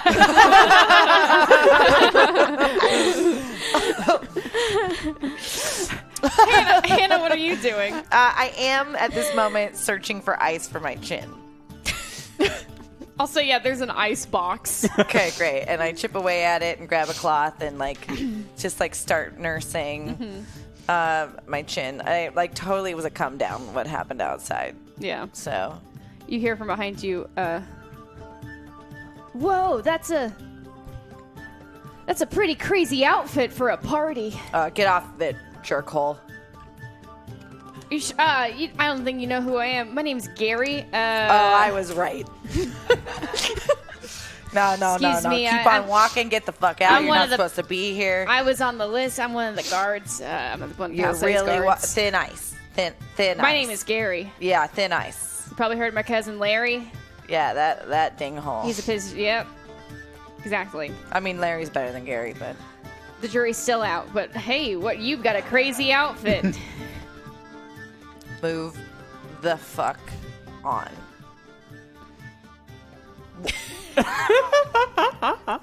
What? Do you really think you could, do you honestly think you could handle this? If I went and if I said right now, let's do it. Let's wildly. Let's strip down and bonk.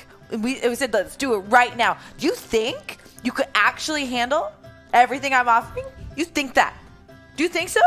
I want to answer. Why aren't you answering? Can you handle it? Can you handle it? You think you could? Yes. You're wrong. But what if I told you this? I'm a king. I don't give a shit. Listen. You're not a cool person. You're probably going to take out your bad self-esteem on others in the future. I'm not really sure, but I just have a feeling you're just going down a really bad path. Not really interested in following you down there. Whoa.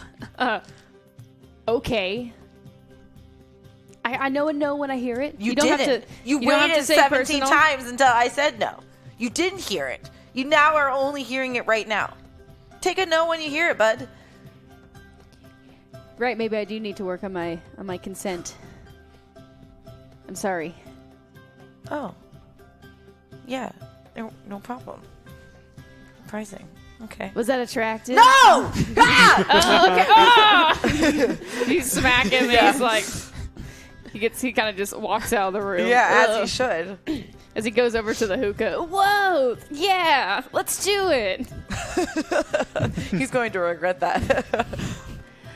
Braga, what are you doing at the party? I think at this point, I am actually looking for windows, and I'm kind of watching my past self with Tizzy as they go for their walk, and I'm feeling very wistful. Suddenly, your baggage is triggered, Braga. So describe to me what happens. I think that I cry a little bit. I think that I'm really I'm remembering the moment that hasn't happened yet in their timeline, but has happened in my history, where I'm in bed with her the morning after, and she's asking me to be with her, and I'm like, I don't think that, and I can like talk myself out of it, and like let her go. And I'm like, kind of as I'm watching, I think I kind of forget what we're doing and where we are, and I kind of just like sigh deeply and cry a little bit. Braga, is everything okay? Yeah, I'm fine. And you see, putting a hand on your shoulder, kind of very tentatively, is Dee. Are you sure? Is everything... I mean, this is a party. Are you sure? Is there something... I know you just lost... You just lost 2 of your teammates, and I'm sure the Peaches are in a bit of a rough time right now. Alan and Keela. If you need anything, you always let us know. I mean, you did us such a solid back there during that fight. I mean, Violet wouldn't have survived without you, and with Betty on your back, Braga. I'm not one of the leader of the Rat Queens. Always Hannah or Violet, but I'm gonna offer you an invitation. Do you want to join the Rat Queens?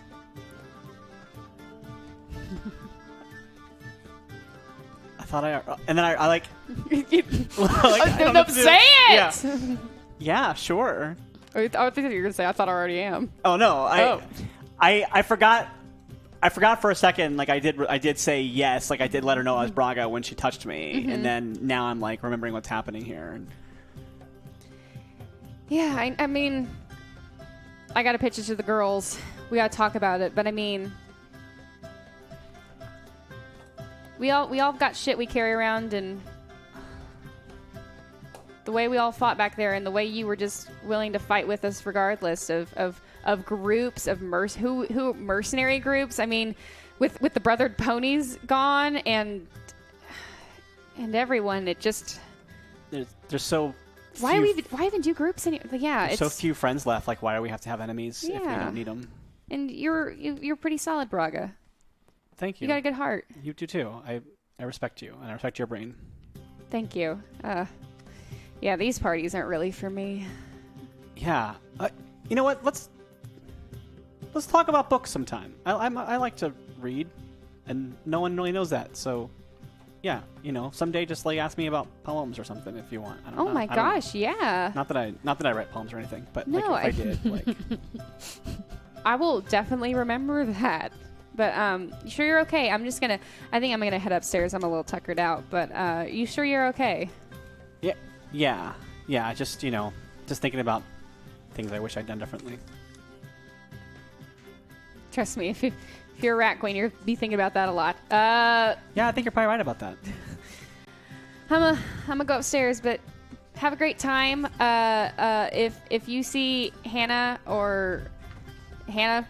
and she's talking shit because I'm not down here, just tell her to fuck off. Okay, I'm going to bed. Yeah, I'm pretty good at that. Great. All right. You see Dee smiles at you, and Dee walks back upstairs to go to bed and rest for the night. Well, everything's going on at the party, and I'm having a fun time over here. Maxwell, my rat, he's going to be scrounging and looting from people at the party. Roll me 2d6 plus, I'm gonna say skill. What's the rat skill? Oh, the rat. So in I think it's your skill. It says that the stealthy, I guess, is my. Well, what would I don't know. Well, would stealth be so basically the skills are ferocity +2, cunning +2, instinct +1. So which one of those do you think would be? Stealth is probably canny. Okay. So roll me 2d6 cunning? plus canny. Okay. Yeah. Yay! 7. You do have 7 9. tokens. Then So Maxwell spend is one. very Yeah. good at his job because he has learned a lot surviving at the Rooster. So yeah, he's gonna super succeed at, I guess, 10 is the 10 is the max. Okay, Yep. so Great. 4, 5, yeah, let's do it. Let's do all of it. Drop all of them. How many tokens was that? 4, 5, 6, 7, 8, 9, 10, so 3. 3. Wonderful. 1, 2, 3. So Maxwell just like comes out from under my skirt. We don't and- spend 2 because you have cunning +1, so I'd say that would be an 8 plus 2 Great. tokens. Okay. Yeah. Math. Got you. It's in tabletop RPGs. So yeah, Maxwell pops out from under my skirt and like runs to like someone sitting at the bar that's like really distracted, flirting with like the other person at the bar, and he just like pops into his little pouch and like rustles around. You see his like little tail just like out of the bag, and then he pops back out with like a coin or something, a gold coin, and pops back under my skirt, and then he goes again to like someone else, probably the other person at the bar that's like, oh yes, flirting, and like does the same thing, jumps into the other pouch with a little tail, grabs another gold coin, comes back and keeps putting it into my my bloomers. He's a niffler. But, yeah, so Call him Templeton. I will say, yeah, he just keeps stealing throughout the entire party. the entire party. He's just like you see the little rat running out of my skirt, running back up my skirt, running out of my skirt, running back up my skirt. Love it. Yeah, that's it. I'm still chirping. And so like my jaw's feeling better a little bit. So I put away the ice, I grab a drink, and I throw a little demon dad into it. And I find Betty. This Betty. And I'm like, yo, What's up? the mask isn't here. Oh, I just yeah. remembered. Oh, right. He doesn't have it yet. He doesn't have it yet. Crap. We have to wait for her husband to show up. No, he doesn't have the mask either. Isn't he the one who has the it? merchant has it. Yeah. Ah, shit. Someone, I must be like contact high. We just gotta go to his little housey. All and right. pick it Speaking up. of that, ladies and gentlemen, I Oh, believe no. it's a good time that we start that second poll. That's all I'll say. When suddenly at the bar, you hear a gentleman say, "Oh, what? Yes, I just got here, but my pouch seems to be feeling a little bit lighter. Good. Oh, my goodness. This is so much fun. Please give me another drink. Yes, he starts talking to Betty, the Betty at the bar. Yes, perhaps you're... Sorry, I did not introduce myself. However, I was on the list. I was just visiting. It's so kind. My name has gotten around your town, I should say. I mean, my friends, my good friends call me Jackson Magnifique. Yes, but as you have written on your list, I am the Duke of Cherry Dog. Thank you so much. I was just visiting. I was visiting with my captain in a port. My captain actually took themselves to a bathhouse tonight. I said, no, I'm going to walk around the town, see what festivities are happening. And lo and behold, I stumble upon a party that has my very dukely name on the invitation. How wonderful. As Betty just like... looks over at your way and just... I knew I heard that name from somewhere. as Betty just keeps drinking behind the counter. So does our Betty. The two Bettys just drink at the same time. I take a shot as well. And, Guys, look at the mask tomorrow. This is not happening. and from across the room, Gary says, Duke of Cherry Dong. Well, we got a Duke of Cherry Dong over here. As Jackson Magnifique damn it. looks at you. What? Oh my goodness. Oh my goodness, the Duke of Cherry Dong. Why, it isn't you. And I put my body in between him and Betty. I stealth out of there. Yeah. Don't you remember that one lustful night we shared? Betty, roll me 2d6 plus. Does she help though? Because she's blocking. Yeah. I'll say, yeah, roll me 2d6 plus your Betty bond, And Hannah. I look over to Ellen. I'm like, this is a cock block. Oh my God!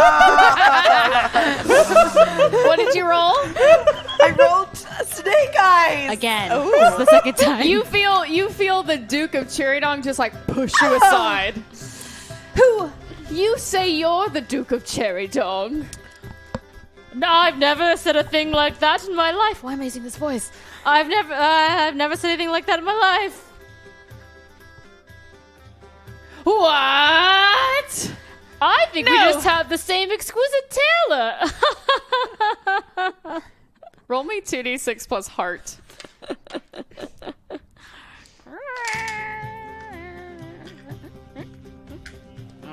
Yes. 8, 9. And I'll use one of my last 2 tokens for 10. You want to use a 10? Yes. All right, so it was 2 tokens? I use 1 token for the 10. 1 token. Yes. Wonderful. Are you talking about The feather and stripe suitors. Yes, the feather and stripe suitors? Yes, that's what I said, yes. Yes, I do. It is only for the highest of dukes. Oh, that yes. They go to buy their clothes. Oh, yes. You see, there must be some misunderstanding. I'm not the Duke of Cherry Dong, this is you. I am the Duke of Cherry Ding. It is quite a different area. You might have never heard of it. Cherry D. Yes, we're far to the south. Very far south. Roll me 2d6 plus canny. I feel like I just did that. Alright. 12. Nat 12. Dang. Yes! Cherry Ding! Of course, from my geography lessons that I definitely did not fail in the private schooling. But yes, so you here as well. Oh, it's so nice to see a like-minded and a well-dressed Duke at a party. A fellow Duke. What a lark.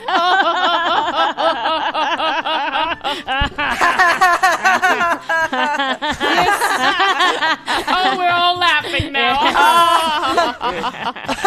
Well, have a lovely time, fellow Duke. No, join me. We must have some more drinks. I need to check up on the Duke of Cherry Dog.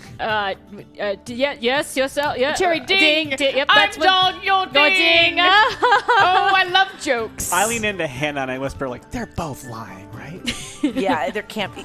Oh, he must have seen the name on Yeah, I think he's the a list. colorist. Oh my god. All right, let's let this play out. Yeah.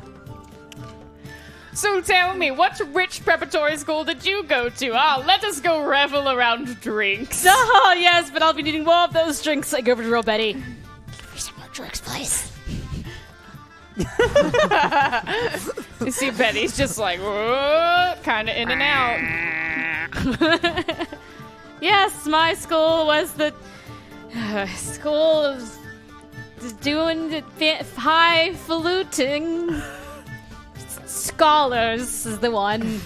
Yes, you see, I have a good friend of mine. His name is...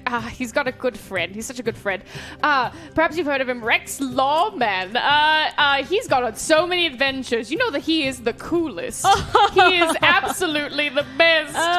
He sounds like a great Okay, these definitely boy. So person. good. So good. Great and Okay, great. We're done with this. Thank you. Go party. totally Rex, right? I think this that I've taken up at this point to keeping an eye on Elle because now I'm like freaking out about the fact that she is like very drugged out and wandering this party, and I'm like keeping an eye on her They now. look the same. I'd like. Braga, they look the same again. But Captain Harlock. My name is Captain Harlock. I'd like to roll to see if this What? is actually Rex Lawman. Roll me 2d6 plus canny. I should have shot. Stop rolling, please. Fail. It's a 3. You see, Rex Lawman and I, you've heard of him. He's had so many good stories. We went to school together. We were schoolish lads growing up, discovering adventures, going on trips, having a wonderful time. You see, he tells a story where he fought a bog beast and won. Well, I was the one who actually tracked the ding-dong bog beast. I tracked it. He killed it. So technically it was my kill. It was my skill in cutting. I'm a bit of a tracker. That's what I do in my non-dookie times. Can we just kill That's him? amazing. Maxwell is going to hop out from under my dress and try and find some information in his pockets. Roll me 2d6 plus, I'll say, a skill. Okay. 8? You tokens? you have 5 tokens left. Let's do 10 is the succeed. Yes. Yeah, let's do 9, 10.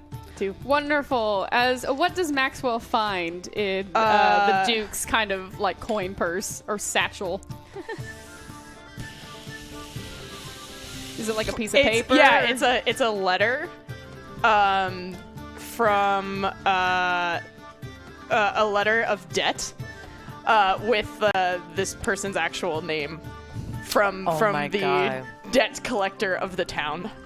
Yes, you see on this letter, Jackson Magnifique. Oh, thanks, Maxwell. Dear Jackson Magnifique. Dear Jackson Magnifique. Your debts have become outrageous. Your debts have become outrageous. You owe over 5,000 gold to the bank. You owe over 5,000 gold to the bank. That's Your a lot of dukedom and gold. estate are worthless. Your dukedom and estate are worthless. Likewise, please stop lying about all of your adventures. That isn't how you get money back. Likewise, please stop lying about your adventures. That is not how your money gets back. That's what it says on this note, mister. Wait, Hannah, did you write that note? Because that's like a personal jab at him at the end. I mean, I can't say that I don't have my influence on the town. So. Give me... What? Yeah, it's mine. No, you give me that right No, now. it's mine. You give me that right now. No. Excuse me, who is the curator of this festival? Who is the curator of this evening? Has Hannah gone back upstairs yet? Hannah is upstairs now. Okay, yeah. great. I whip off the mask. I turn to my queens and go, "This is why I invited her. Get the fuck out of this party. Who are you? Your worst nightmare." Fine. Can I have it back, please? No, Yes. it's mine. Yep, it's I'll hers. leave the party if I can have it back. No, get out. We're gonna If you tell- pay me, you can have it back. That, whatever she wants. We just do learned he believe has you no money. You just read that note and you know that I don't have any money. Do you have any fancy items on you? Fancy. No. I'd like to have Braga pick him upside down, pick him up by his like heel and shake him out. At your own party. Yeah. Roll me 2d6 plus guts. Why not have H's here for my own character? What Do you want to do that? I say, Braga, shake him out. All right, I will pick him up with a scruff, and I Yeah, will like shake him. jingle Yeah. him. Not completely upside down. Uh-oh. Okay, that is going to be. You said plus guts? Mm-hmm. Okay, that's going to be an 11. Oh. As you shake him, you see like this really nice golden bracelet falls off his wrist, and then one of his very, very fancy like golden gilded black leather boots kind of slides off, and from inside you see like a number of actually stolen items from the party. Okay. Maxwell goes and grabs the shiny bracelet and then runs up my skirt. My boot. Ha! You mean my candlestick holder, my silver plate, and my precious heirloom. Funny, I did not remember putting them on this morning. I carry him over to the door, and I open the door, and I just go, "Hey, Dwarf Dave, this guy's robbing the party," and I drop him on the step. Braga, as soon as you open the door, you see that Dwarf Dave is passed out on the ground from eating the drug. You see that the crowd of people who were surrounding the front of the house are now gone. And standing there are 2 figures. One of them, a large human male with a green vest, kind of a light goatee, and an amulet Betty that you recognize. It is Garrig, head of the Merchants Guild. The gentleman standing next to him is an older tiefling male who has big, broad, brawny shoulders and is built like... He's kind of... You can't tell if he's a tiefling or kind of a minotaur. Like, he seems to be kind of half and half. Like, he is just a huge dude. As you see, he is wearing the Merchants Guild security guard uniform with epaulets on the side to alert you that he is probably the top security guard. And being held by the scruff in front of your door is none other than Tomwell Shandy. I'm so sorry, hey, Rat Queen. I'm so sorry, Rat Queens. I did my best. Garrick looks. The four of I assume the four of you have now made your way kind of by the doorway. Hannah, did you really think that I wouldn't find out if you stole from me? You know, Garrick, we knew you would know. We just knew. We know how great you are. Then give it back. Oh, And, yes, I believe I have a bill for you here that is for the elite storeroom of the Merchants Guild. Oh, that was the stroke by trolls. Yeah, that was trolls and orcs. That's Yeah, not we had really. nothing to do with it. But we really were just gonna do a smash and grab job. We weren't gonna blow the place up. It's not our purview. Yeah, we had nothing with that. Hannah, Betty. Braga, I thought better of you. Yeah, that was your first mistake. My name's the Duke of... I'm not Betty. What I'm if we a go- dude. I had this here. If I give you this dude, does that count for something? No. Does that cover His the debt? name's. Pull it out the paper and try and read it, but the words are just He's real a duke. blurry. He's a His dukedom. name is something. It's on this paper. See? That's another fellow Duke of the Cherry Dong. In fact, I think his outstanding debts are to you. You see Garrick pull out a hand crossbow. Oh, this is getting serious. I don't want to be the bad guy. Oh, you do. Well, I have a good solution to that. Then, don't be. Don't be the bad guy. It's too late. He's already necromanced half the town. He already. Excuse me? Come on. Another necromancer knows a necromancer. Roll me 2d6 plus heart. You're in. Finally! Retribution. Seriously. The karma came back around finally. It's going to end right now. 14. 14, great.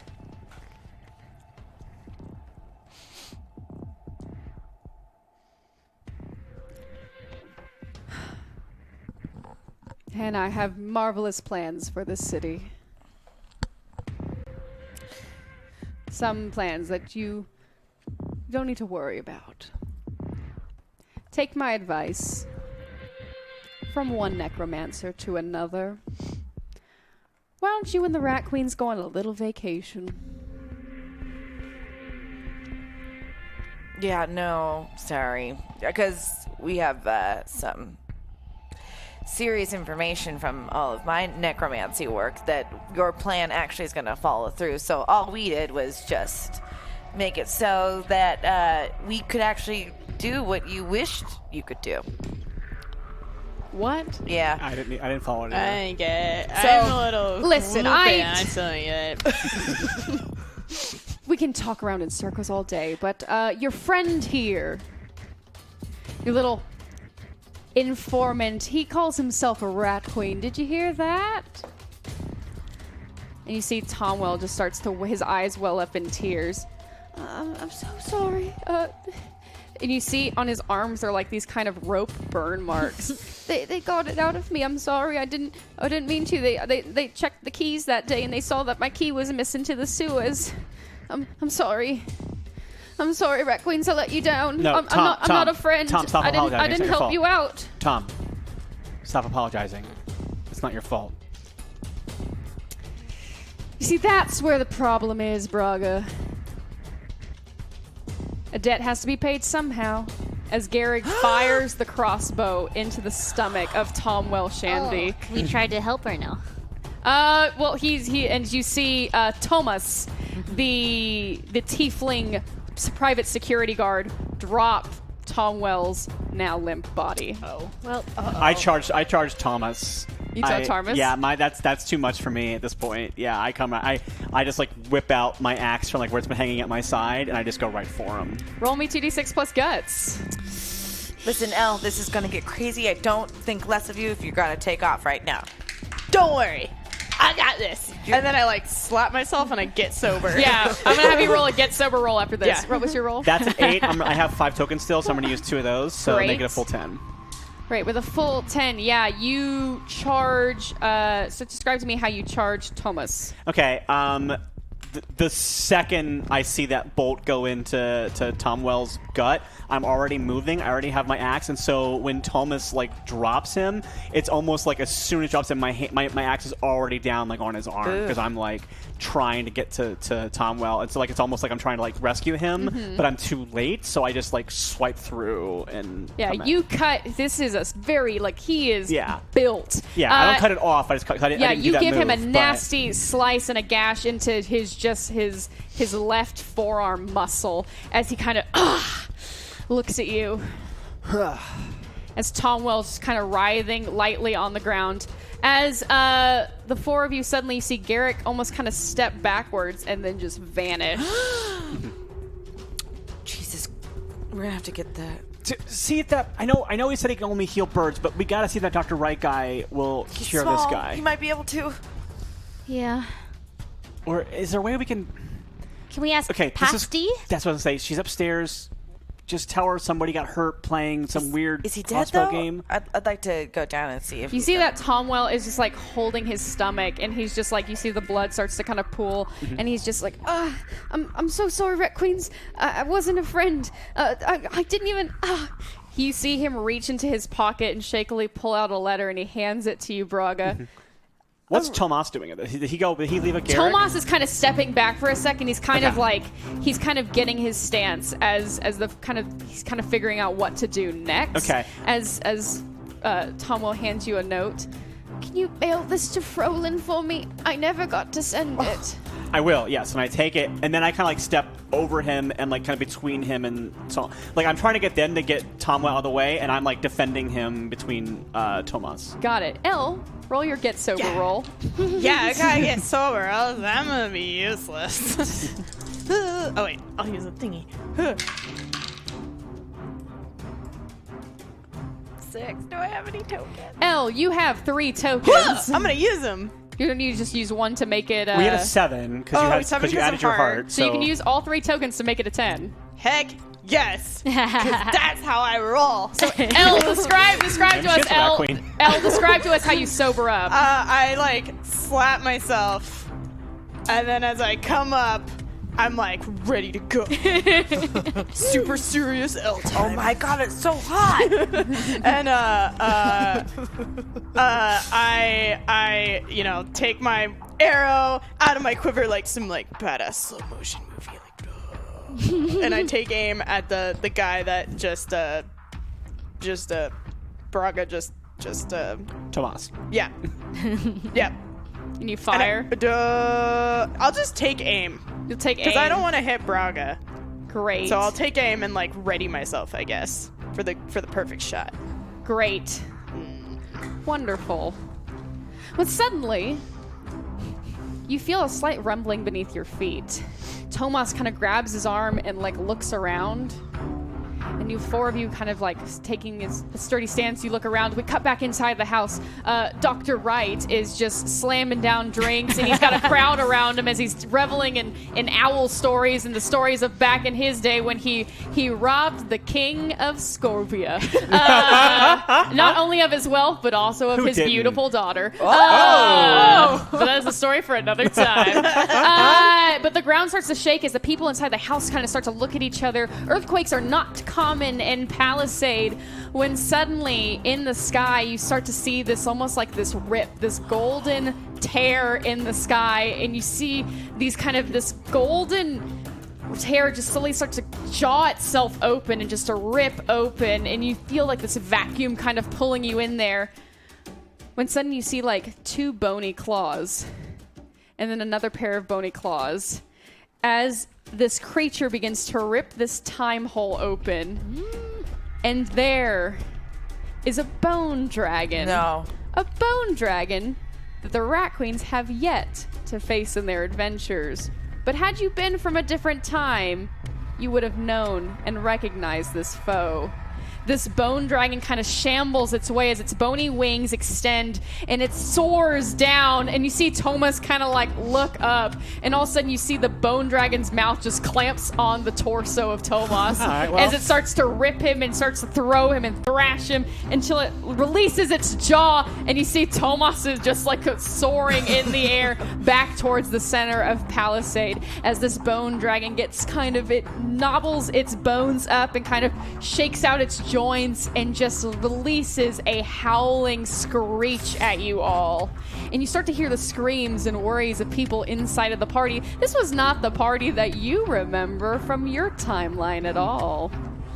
Well, so much for that whole not breaking history thing. First things first, I grab the body of Tom Shandy. Tomwell. Tomwell, and I try to just get him up to where I know Dee's in her room. Mm-hmm. The past Dee. I just like, all right, guys, I'm gonna take care of this. I gotta go. And the owl's still on my shoulder, by the way. And I unstrap my staff and free my wand from its crevasse. Betty, I will say... Oh, No. We'll save it.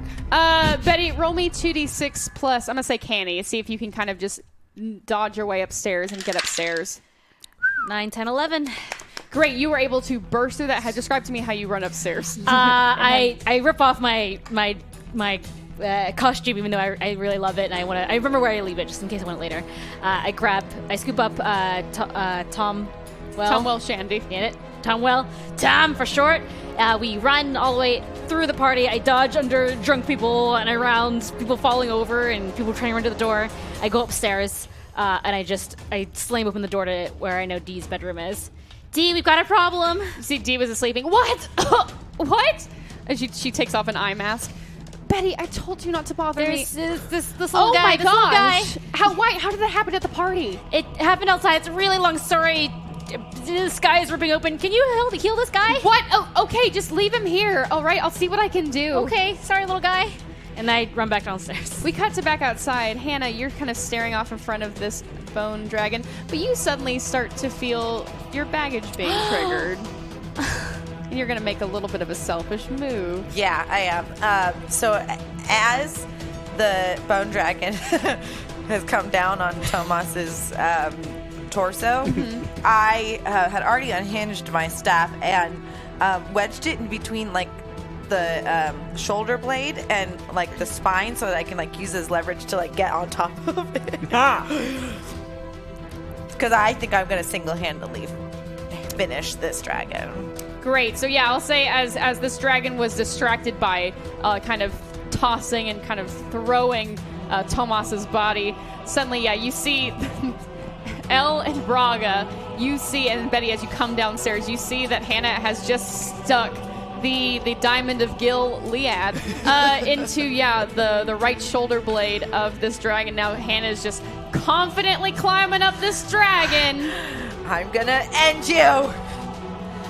As this dragon starts to notice you and starts to, like, screech, and it just exhales this very kind of purpley, like, black, smoky breath, and suddenly you see all these little, like, bones start to pop up out of the ground. Gross. As little necromance squirrels start to emerge from under the ground as this dragon is now necromancing all the life that is near your home, Hannah. I'm going to make a really stupid decision. Okay. So at this point, Braga just says to Hannah, "Hey, Hannah, timeline's pretty much broken at this point, right?" Yeah! And then I just shout, "Braga, get over here." Because I know Braga and Tizzy are outside.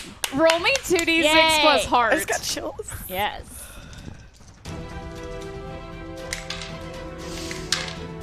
Ooh. That is an 11. So describe to me how this happens, Braga. Okay, I shout it, and I... You do a very fancy flip with your axe and you catch it, though. Yeah. You got so excited. I catch it, and I'm just like, I shout it, and then, sure enough, a a giant orc lady and her elf sort of girlfriend show up because they're right outside, and we make eye contact for a second, and literally eye contact, and I think she knows it's me. I think she can just tell, and I just go, "It's not going to make sense, but we need your help." You see Braga just kind of like, gets it together. All right, you got a weapon? Where's yours? Here. I went to a party. It's the Rat Queen's house. There's weapons in there. Okay, let's go inside. Here, and I pull out 2 curved daggers that I've had for like a long time now, and I kind of chuck them over to her. Great. Yeah, and then I look to like this, and then I just swing down on the head of the dragon because it's right in front of me still. Okay, as you swing down, I'll say roll me 2d6 plus guts, and I'm going to roll for your past self. And Tizzy's there too if you want to do something with her, but we'll see. That is a 12. Whoa. So you rolled a 12. Yeah. Let's see. What was your original stat with guts? Original stat with guts was +2. +2. I started +2. Great. Your past Braga rolled an 8. Okay. So describe to me your 12. Okay. For me, it's very much because the dragon's head was right in front of me because it bit Tomas. It's like as it's swirling around, it's doing its thing. I kind of just like come down. I kind of like jump up, and while Hannah is like distracting it and like trying to get up on it, I just like kind of come down like right in the middle, like its snout, like right like down on the jaw. I don't think I can reach between its eyes, so I just get like the closest bit to me, like right in between its mouth, as hard as I can with my axe. Yeah, you slam it right there, and you start to see this crack between like the nose bone of this dragon as you see it crack, and you start to see like its teeth kind of like separate too, as this dragon just kind of screeches horribly into the air. Past Braga, unfortunately, tries to take a curved dagger at it, but it's almost as she just was not aiming super well. As her curved dagger kind of pings off the tooth of the dragon. However, and as she noticed on her left leg that one of the skeletal squirrels starts to climb up her leg, but then she takes the hilt of the other dagger and just kind of bops it off, and that is her mixed success. Betty, what would you like to do? I kind of, as I'm going back downstairs, I see out the window that Braga has just called her past self and past Tizzy to help, and I'm like, whatever, it's gonna happen anyway. And I turn around and go, Rat Queens I can't do this, Violet's better. Rat Queens to me! Rat Queens assemble! Rat Queens attack! And I yell to try to get everyone to gather the Rat Queens who are in the house still to come down and help us fight. Roll me 2d6 plus heart. Oh. 5, 6. I'll use my token for a 7. Oh, Unless we have a second chance. There are 2 second chances. Oh, I will do that instead. I want to get as much help as we can. 4, 5, 6, 7. You don't have to use the token now. Yeah, so that's just a 7 again, but I won't use the token. Wonderful. So you said it was another 7? Yes. Okay. So describe to me your mixed success and then your mixed success. Because I'm kind of fumbling through my words because I don't know how to call everybody and have them know that also I'm from the future. I just go, hey, ladies, it's me, Betty from the future. It's very complicated, but there's a big bone dragon outside, and we could really use your help. And like maybe only whoever's still downstairs only hears me. So maybe it's just Betty. Great. So Betty hears me and kind of like pokes out from the kitchen. You see, yeah, Betty kind of looks out the window and is just like, whoa. Yeah. Oh. Yeah. Give me 1 sec. Okay. Betty will join you momentarily. All right. Elle. Yeah. You, after seeing kind of Betty, you Okay. see Betty. You kind of feel like you feel like a trust coming on, and you Ooh. start to feel that maybe you and Betty should try a combo. Her being a thief, you being a Oh, ranger. okay. All right, Elle. I know something like around outside. All right, Elle. I know you're ready and you have true aim, right? Yeah. I'm gonna do something really weird. Just go with it. Okay. I put on my cloak of tininess, and I jump midair. I put on my cloak of tininess, so I get really small. I jump on the tip of her arrow, and I grab onto it Shoot, and I'm gonna attack also. Okay, I'll find the weakest point, and I'm gonna try and find like whatever burst of energy that is keeping this creature. And when you moving. attack, just yell some words that it was the attack, and I'll help you Okay. out. Ready? DP, and then I fire. Is that for deep penetration? Okay, great. That's not what That's what I'm told that means. Yeah, no. And that's what it means, It right? means double penetration. But deep penetration is even. Because that's what you're trying You know to do. what? Either way it works because you're gonna penetrate and I'm gonna penetrate. We got this double DP. Indeed. And then I shoot at like the bright spot. Yeah, that I you presume s- is a phylactery or whatever. Yeah, you start. bright- Yeah, you see that there's This almost is like this delightful. kind of like there's this massive kind of black dragon heart that's kind of just pulsating and pumping in the center of this dragon. And so yeah, you're able to, as it's kind of reeling from Braga's hit and it's still trying to knock Hannah off. It's kind of it's open for the most perfect opportune moment as you fire your deep penetration.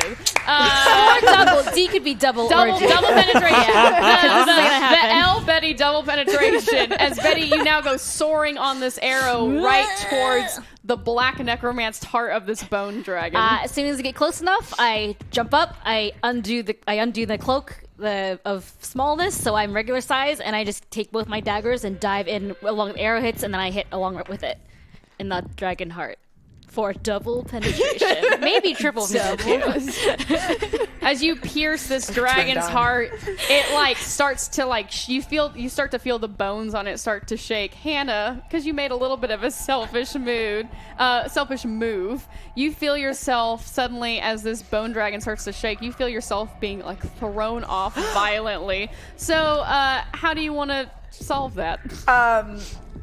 I want to summon the Staff of Gilead because it is a summoning staff, and I feel like it's going to be my only hope.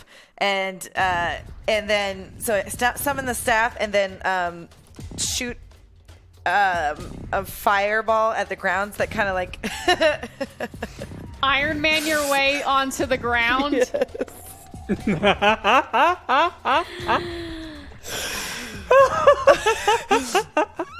Roll me 2d6 plus skill, and we'll see what you can do. We'll see if this works. Oh, gods be with me.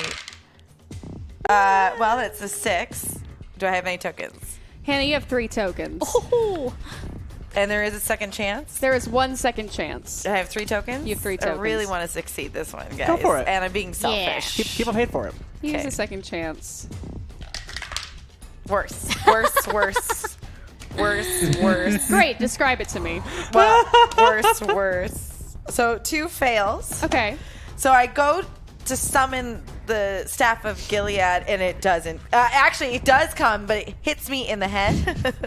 So now I got like The this diamond part like smacks you in the face. Yeah, and it knocks me out a little bit. So like I kind of tumbling in the air, and then I realize, oh fuck, I'm gonna hit the ground. So then I try to Iron Man my way down with the with my wand, and it does catch fire, but because I'm going downward, it doesn't go towards the ground. It comes back up at me, so I'm not able to like shoot. So like now I'm just a falling pit of fire into the ground. Y'all see almost like this falling star of Hannah that's just smoking on fire as it like careens into the pastures outside of the Rat Queen's home. Yeah, and I'm like hitting face first, like cow pies and stuff.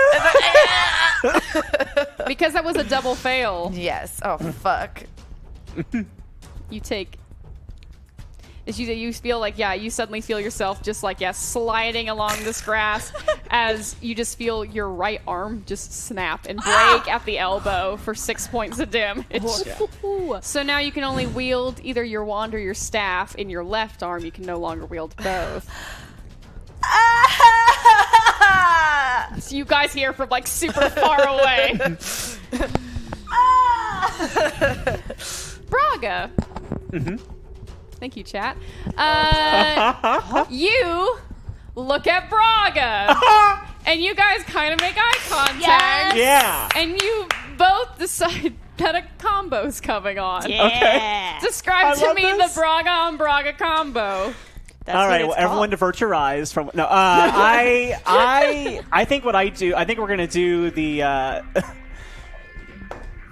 don't know how we would have named this together, but I feel like you both know what it is. yeah, I think that Search your heart. I think that ooh, I know what I'm gonna do. So I have that bend bars lift gates thing that I did earlier. I've always wanted to see just how strong I can be if I So we basically run up to that rib cage that's protecting that heart, and we basically both pull on the other side from each other, and so basically we're ripping that rib cage off the front of the dragon to expose that heart completely, so it's now vulnerable. So yeah, you kind of come to the other side. Yeah. And the past Braga is on the other side. You start ripping, and you're Yeah. both kind of smiling. And we call this sisters in arms Sisters in arms. because we're using our arms and we're No, I got yeah. As we cut back to Tizzy, who's kind of inside the house. This is a little too much for her, especially everything that's happened, but she is very excitedly watching two Bragas at the same place. yeah. So yeah, you just see these two Bragas just ripping the rib cage of this dragon open until you hear this crunch, and just the rib cage is just now popped open like a window, and this beating heart of this bone dragon is now fully exposed. When out of the house comes stumbling Betty, who's still holding a drink.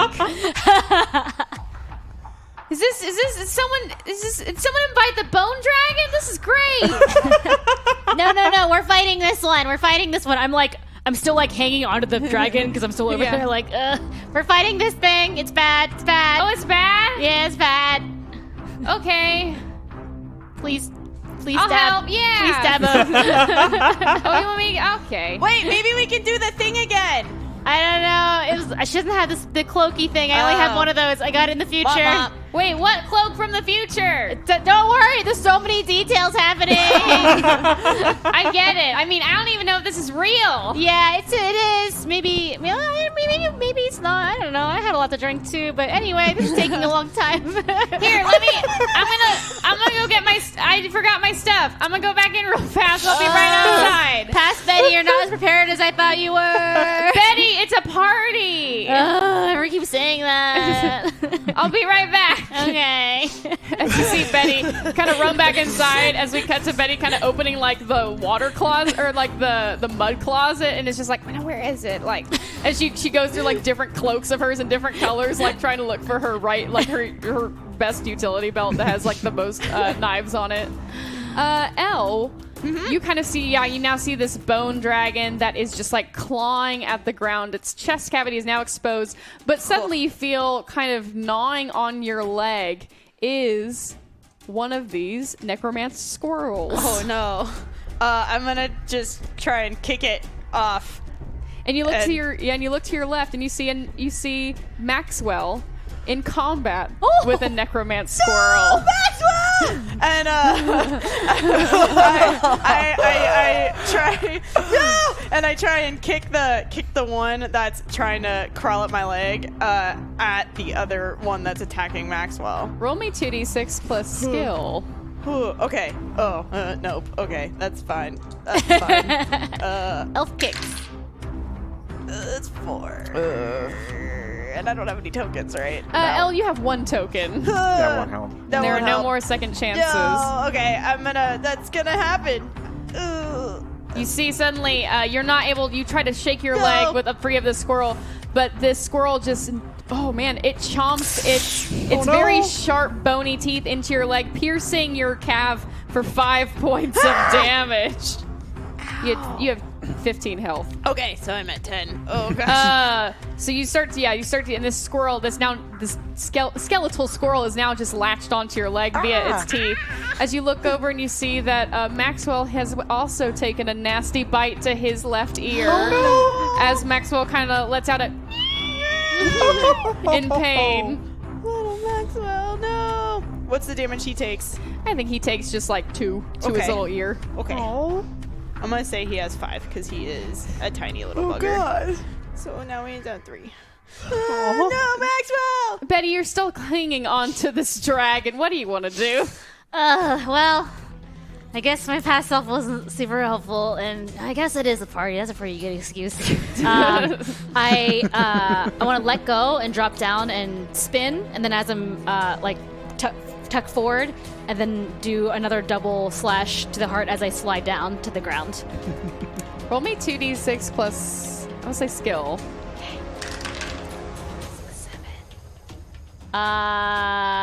7. You have 5 tokens. Holy moly! Thank you, chat. I will take this. 6, 7, 8, 9, 10. I'll use 3 of those. 1, 2, 3. Wonderful. Thank you, chat. So yes, describe in detail. Yeah, this flip and this how you are piercing this dragon's heart. I do instead of just one forward tuck roll, I do 4 because I'm just feeling real fancy. I kind of flip up a little bit into the air. I spin down a bit, and I take my 2 daggers out. And as I'm sliding down the black heart, I'm kicking my heels out as well. So I'm sliding a little slower so I can do a little extra sideways damage as I'm going down. Yes. And then when I get down to the bottom, I do one more quick stab bow, go, blah! And then I kind of run away because I want to make sure I don't get caught in crossfire. So you, Elle and Braga, Hannah, you're a little too far away to see this. I think that's right. Yes. You see Betty, just acrobatically make her way down as you see these 2 jagged lines start to just rip apart this necromanced bone dragon's heart, as suddenly the heart begins to just open. And all of this kind of black sludge and just starts to pour out as this bone dragon starts to violently you start to hear the clattering of bones together. Elle, you start to feel on your leg the squirrel kind of begin to release and almost fall apart as Maxwell, the squirrel that Maxwell was fighting, begins to kind of slowly fall apart as well, back into a small pile of squirrel bones. As the bone dragon shakes more and more violently, yes, as Betty, you make it out of the way just in time. As this bones start to collapse, this whole entire dragon just starts to collapse as the heart that was holding it together is no longer there. Braga, you're going to have to roll to get out of the way of this collapsing dragon. Actually going to shove past me and not worry about myself as much. Because if she dies, I'm dead anyway. So I just shove her as hard as I can and try to move myself as well, but mostly focusing on pushing her out of the way. Let's say roll me 2d6 plus heart.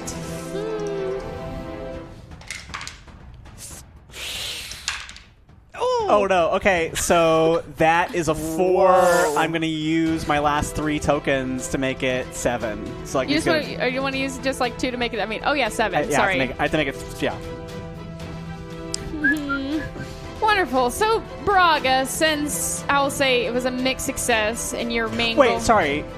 No, I rolled a 5. I was plus heart, right? Mm-hmm. So I rolled 5, so I'll use 2 to make it. Okay, make it 2. So you have 1 left. I have 1 token left. Great. I still take the 7, but yeah. Yeah. So with the mixed success, you are able to push your past self out. You see, the last thing you see before these bones fall on you is your past Braga just kind of stumbling and turning around and reaching out a hand when these bones just start to collapse on you, and you feel a bone hit the back of your neck, kind of at the base of your skull, and you feel another bone kind of hit your lower back as you're just sent onto the ground underneath this massive pile of dragon bones. Yeah. And you take 5 points of damage. I thought it'd be way higher than that, so I'm okay with that. But you're now stuck underneath this dragon. Yeah. No. Okay. Hannah, what are you doing at this moment? My pride got a little wounded along with my arm. So much so that you are starting to feel selfish again, and your baggage is triggered once again. So describe to me how selfish Hannah is with this. Wow. I don't return. I'm frustrated. I am hurt, and I feel really like this is futile, and self-preservation is kicking in, and I go towards the sewer. So you make your way towards the sewer? Yeah, where we left the girls. Great. So you kind of start to make your way out of the pastures kind of on the outside of town where your home kind of leads or is. You start Hannah, you start to make your way back into town where the eastern sewer entrance is. You just kind of hang out there. Yeah, more than anything, I'm just cooling off. But Literally.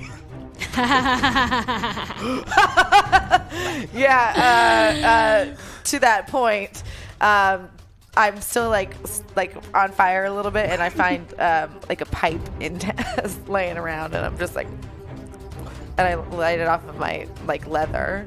I don't know. I'm just smoking. I'll say you're just smoking. That's all I'm trying to say. Great. So we cut back to where this bone dragon corpse remains, and Braga, the current President Braga, is stuck underneath these bones. We see Betty finally come out of the house. I got the right belt. Oh shit. Yeah, it's fine. I took care of most of it. Can you help me get Braga out though? There's like a whole. She's like in a bone prison, which is kind of cool, but I mean, it's not great. Okay, yeah, here I come. So yeah, you're gonna roll your guts, Betty. Oof, don't got any rolls. Ooh, 4. It's a 4. I have 4 tokens left, right?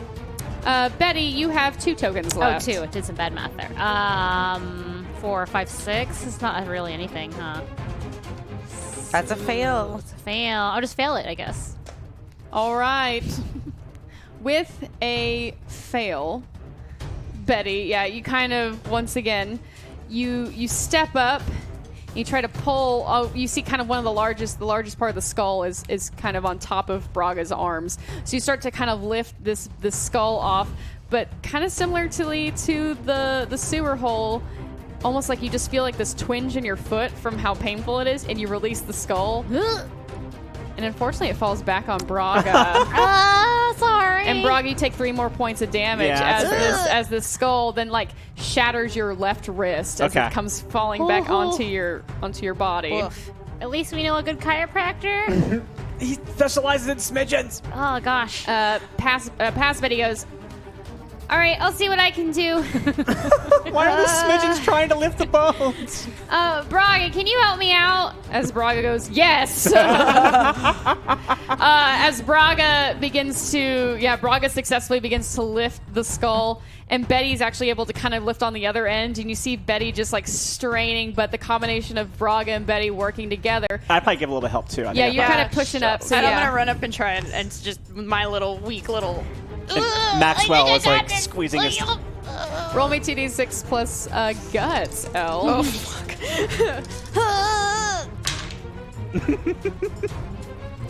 5. You have. God. This is how Braga goes.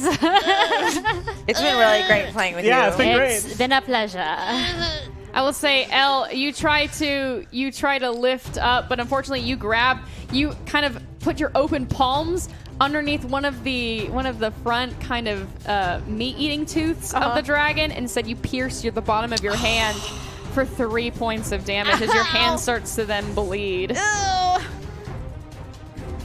Braga and past Betty are holding up, and are holding up the skull. Braga, you have one chance. What do you want to do? I'm gonna try to use my own strength because I'm underneath it. So if I lift with my back, I can get leverage on it and but with them lifting it, I feel like I can almost slide my way out of it a little bit by shoving it, shouldering it a little bit. Roll me 2d6 plus guts. Okay. This is strength. We're getting killed by a corpse. Yeah, it's unreal. All right, so that is it's a 10. Yay. Wonderful. So Braga, describe to me how you're able to daringly climb out from underneath this dragon corpse. I think that I'm really inspired by Betty and Betty. The fact that Betty and Elle are trying to lift this thing despite being physically way weaker makes me really happy and I'm inspired by it. And so I'm not gonna let them hurt themselves in vain. And so I just grit my teeth and I just focus on my my core, and I just shove I just kind of stand up almost and just with my strength it knocks it back behind me. You see Braga just kind of shoot up as suddenly these bones almost explode off of you as you're able to kind of stumble your way forward with Braga past Betty kind of making sure you're okay. Yeah, and I just go thanks for the help. We cut back to Hannah. As you see 2 familiar figures making their way towards you, drenched in sewer water. guys look like shit. Smell like it, too. We feel like shit. Yeah. Okay. How All was right. the party? You look great. Oh, I guess you can't heal that. Never mind. Wait, no, I mean, can you give it a shot? Let me maybe try again.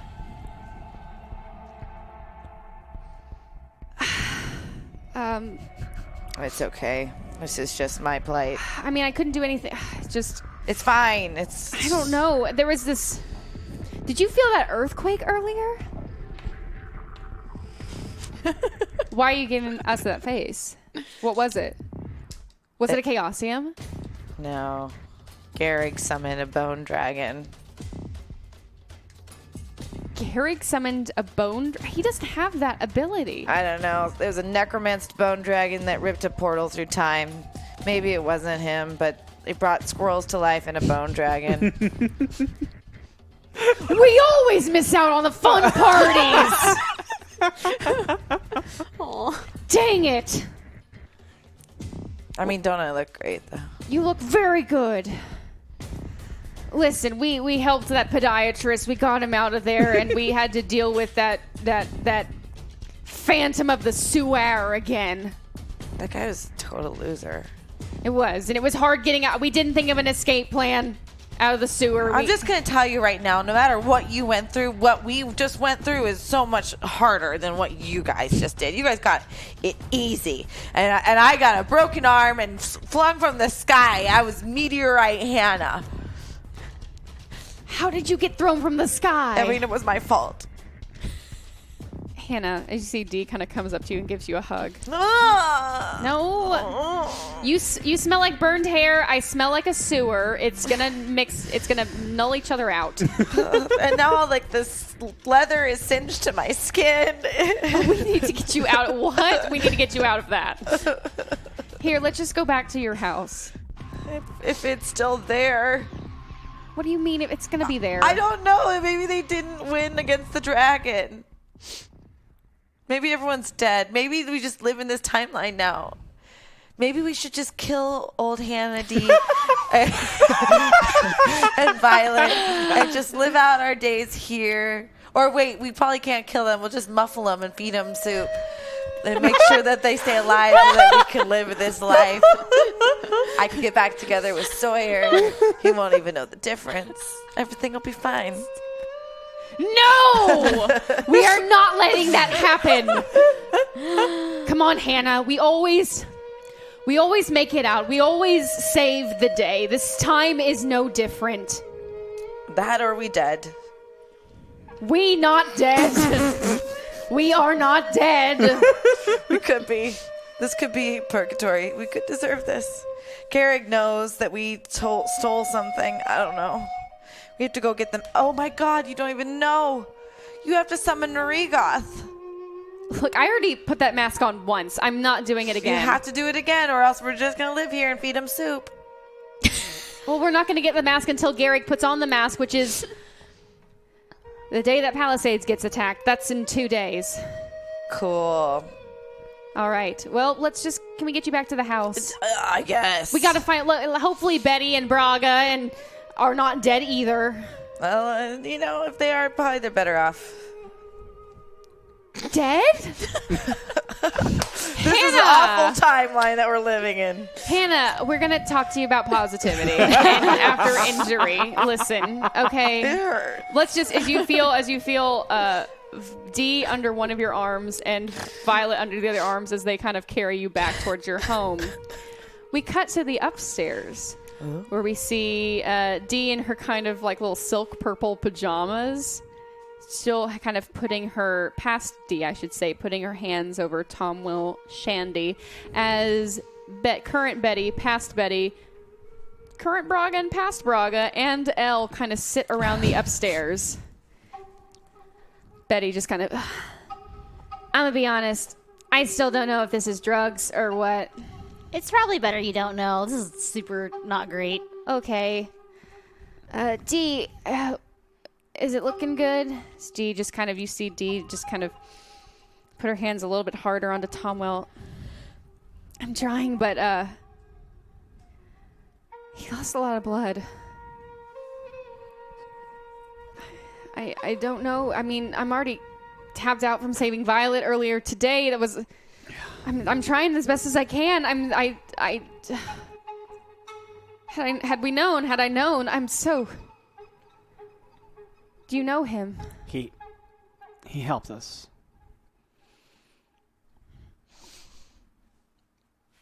As you see kind of Tom Wells' eyes just kind of slowly close as his breathing stops. I'm so sorry. Sorry to us. I kind of fish out the letter that he gave me because I stuck it in my pack when the fight began. I kind of look at it. Is it sealed or is it like... You see it's open. Okay. I open it and look at it. It says, Dear Frolin, I miss you, my friend. I know we haven't talked for a very long time. And I miss the times when we were growing up, talking about going on grand adventures. The ideas of prophecy and our lives being somewhat amazing, just out of grasp. I think I fulfilled my end of the prophecy. I helped out a group of people who were in need. I was a friend, and will be a friend until the end. I feel it's time to come visit you. Something is compelling me to come home. Perhaps it has to deal with you and your prophecy, my friend. I look forward to seeing you again. Your friend. and then you see like a little carrot added best in there. Aww. Tom Welshandy.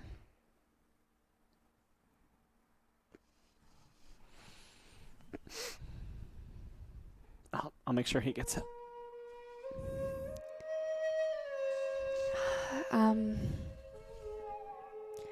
What happens now? We don't even know. Well, There's some guy in a cloak outside. oh. Past Braga is looking out the upstairs window, and you look down and you see a figure in like this kind of feathery black cloak. I look out the window and like, does anyone know who that is? Do we recognize him? Betty, you feel the sense that you might know this person. Perhaps you saw them in a dream. I have no idea. I know what this is. I stick my head out the window. Go home, party's over, kid. No, I need to talk to you down here. Who are you? A friend. People keep saying that. You can trust me. Why don't people just like say who they are? Like, why do they have to be so Yeah, like you know what? cryptid? Yeah, I mean, agree. you I'm could going just down say there. who they are, and then Yeah. we might, listen and be truthful. You know what? Whatever. I grab my axe and I walk down there. Yeah, we go downstairs. As you go downstairs, kind of past Braga and Betty stand in the doorway.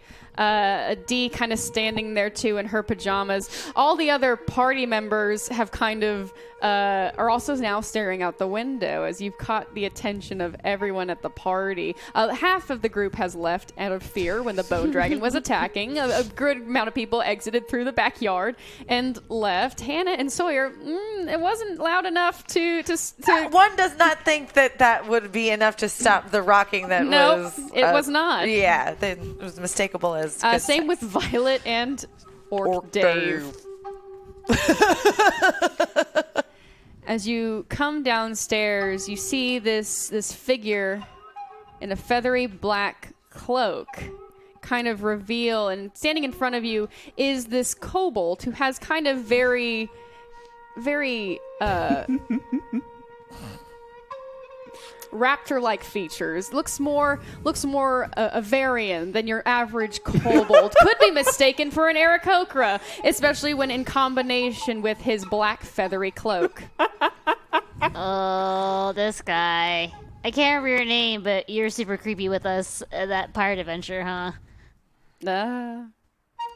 So I did reach you. Yes, you were dreaming out of time there, Betty. What? He lost his accent somewhere along the way. Yeah, What was my crazy. accent? It was like a very bad attempt at doing like a German, Russian sort of like. Yes. Sorry. Oh, he was like a sorry. Dracula, yeah. He was Van Helsing. So I kind of Van Helsing, yes. Oh, sorry. Also I ridiculous. travel so many times. I have a number of aliases sometimes, but this is who I am normally. So what are you doing here Draco now? Van Helsing of the Triad. Oh, so first of all, why are you in my dream? That's weird. Second of all, or I guess I am an agent of the Triad. It is my job to travel through time to make sure that order is maintained. we sort of screwed Oh that yeah, up. we super I- messed up. I was here to seek the Chaosium to offer some kind of help, and lo and behold, the time stream is now destroyed. That's totally not our fault. I don't think. So We have much to talk about. Present Rat Queens. One moment. As you see him kind of, you see him, he has these two golden gauntlets on, and you see him clap them together and does like that. And you see these golden circles appear as he shoots one out. And you see this circle encase. As it passes through the home, you see everyone who comes in contact with it just immediately fall asleep. Me too? Yes. As Elle, and right in front of you, just collapses onto the ground. Maxwell right by her side. As these circles, these golden circles, kind of pass through the home. You see Draco kind of grasp his wrists. I'm sorry, I call upon... I am a cleric of Krona. I call upon her power, but something is wrong. She's not answering, and, well, it's draining me of my essence. Something has happened with Krona and Narigoth. There's some sort of What merging. do you mean, the Rigoth and Krona? Our friend is a cleric of Narigoth, and she said that Krona said something to her. We didn't really get the information from her. She didn't want to talk about it. As now Hannah, Violet, and Dee, you are now kind of, you start to see the figure standing in front of the home. Everyone else passed out beyond Betty and Braga. And I take out my wand. What the? Hannah, What? it's good to see you. remember he was like chilling during the pirate adventure, and then there was like that other time. At the fair. Yeah. Oh, Yes. yeah. We should have partied. It was kind of, yeah, it was a weird time. What are you doing? Well, I was here to help with stop the Chaosium from creating any destruction. Oh, yeah, we destroyed it. You've already destroyed it, Yeah, but we're stuck here now. as am I. Ugh.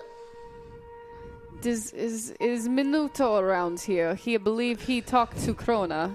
Oh, I go back to where I discarded all my clothes on the ground, and he's just chilling. He's fine. He's chilling. He's like sleeping in your backpack. yeah, I kind of take him out. I'm like, hey, buddy, wakey, eggs and bakey.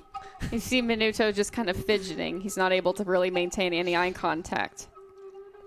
He's kind of broken. Yes, I can see that. Well, hopefully something can be done to get you all back, because if you all do not go back... He told us there's a thing we can do. He said that our D has to put on the mask of Narigoth. If the Rigoth made a pact with Krona in your present, then yes, it must be your present cleric of Narigoth who must then talk to Narigoth, who is then a god who sees across time. Ah! Minuto is brilliant. He dies pretty soonly after this and becomes a stuffed owl for her, but he is brilliant nonetheless. Spoilers. Whoa, Well, prophecy. you met him when he was Oh, stuffed. that's true. Yeah. Wait, so because you're like this cool bird thing, can you just like summon the mask right now and just we just do this? He's a kobold. I don't know what you are. I'm Your feathers all over you. Oh, this is the cloak. I have got scales and little claws. You're cool looking anyway. Thank you. Listen, I am a member of the Triad. I will try and help you as much as I can. with your quest. Come. We have much to talk about in preparation. Okay. Any questions? I have something I need to do before we go. Where are you going? I'll meet you there. Well, I was going to. I'm staying at a small inn in town. It's not very popular. I tried to keep a discreet place. Is it not the Rooster by any chance? It's not the Rooster. It's not the Black Satyr. It's called the Barking Bitch. All right. I just need to stop off at the Black Satyr, and then I'll be good. Okay. So what I do is I go to the Black Satyr, and I have Tom Wells' letter to Frolin, and I make a new package that has that letter in it, and it has a letter from me, and it says, Mr. Frolin, I don't know you. My name is Braga. I am a orc barbarian. I can't explain why, but your friend died protecting my friends, and I owe him a debt of life now. And this letter from him says he's going to help you with like some sort of quest or some sort of destiny. I can't explain why, but I won't be able to fulfill my part of the bargain for at least a year. But once I can, I will come and help you. And as a token of my loyalty to this pact, I'm giving you one of my most prized possessions. And I take the piece of my father's crown that I found last time, and I put it in the package, and I wrap it up, and then I send it off to him. And then I also leave a letter with the owner of the bartender of the Black Satyr, and I go, this is not going to make any sense to you right now, but next year during the Solstice Festival, there's going to be a woman staying here, a bard. And after the festival, I want you to give her this note. And it's a note from me to Aralel, and it just says sorry. And then This is sorry. yeah. And then I go to where they're at.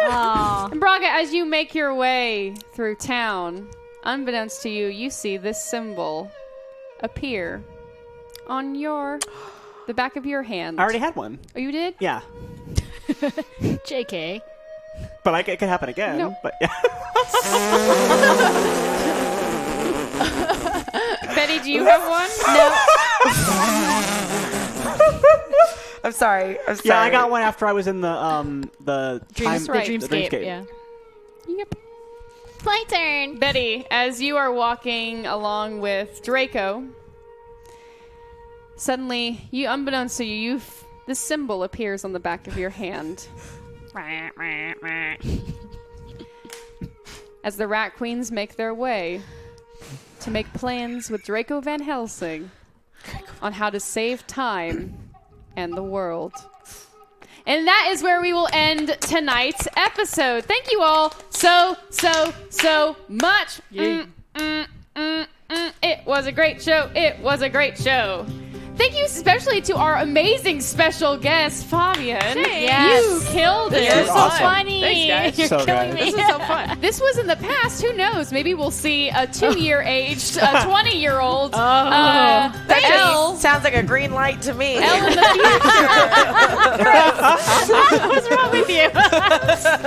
Elle may return in the future. I feel like, especially if we met Elle in the past, who knows? Maybe Elle will aid our queens in the future. Well, thank you all so much for everything you've done tonight and for making the show amazing. Let's go ahead and thank some of these awesome, incredible people. Yes. Peak 1. Peak 1. Abomination. Abomination. Abomination. Abomination. Abomination. Aransink. No kidding. Aransink. Aransink. Aransink. That one. What? Eridisk. Eridisk. That doesn't sound anything Eridisk. We got it. Eric. They know who they are. Thank you. You're lovely. We love you. PR Fan 2002. PR Fan 2002. Zaron 23. Zaron 23. Keen 456. Keen 456. Giant Chaotic Baby. Giant Chaotic Baby. Abomination. Abomination. Super Mega Ultra Hyperforce. Super Mega Ultra Hyperforce. Ben Osteen. Ben Osteen. J Pistol. J Pistol. Metsu's Phantom. Metsu's Phantom. Chat. Chat. J Pistol, Drek Fletch, Doomsday Danny, J Pistol, Little Mouse That Jumps, Abomination, and J Pistol.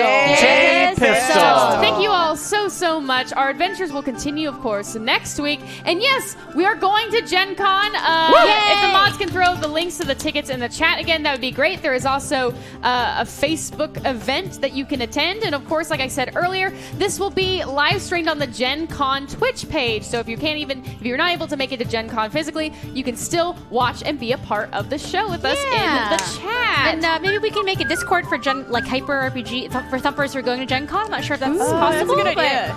Someone make it happen, and then we can all talk about where we're going to meet up and stuff and hang out in Discord while we're there too. Speaking of the Discord, be sure you're jumping in the Rat Queens Discord, talking about your theories, your thoughts, any NPCs you want to bring in, what you love about the show, and any questions you have for our queens. Now, really quickly around the circle, where can people find you? You can find me on Twitter at Jessica Verdi with an I, or Jessica Lynn Verdi on Instagram, also with an I, because my name's Jessica Lynn Verdi.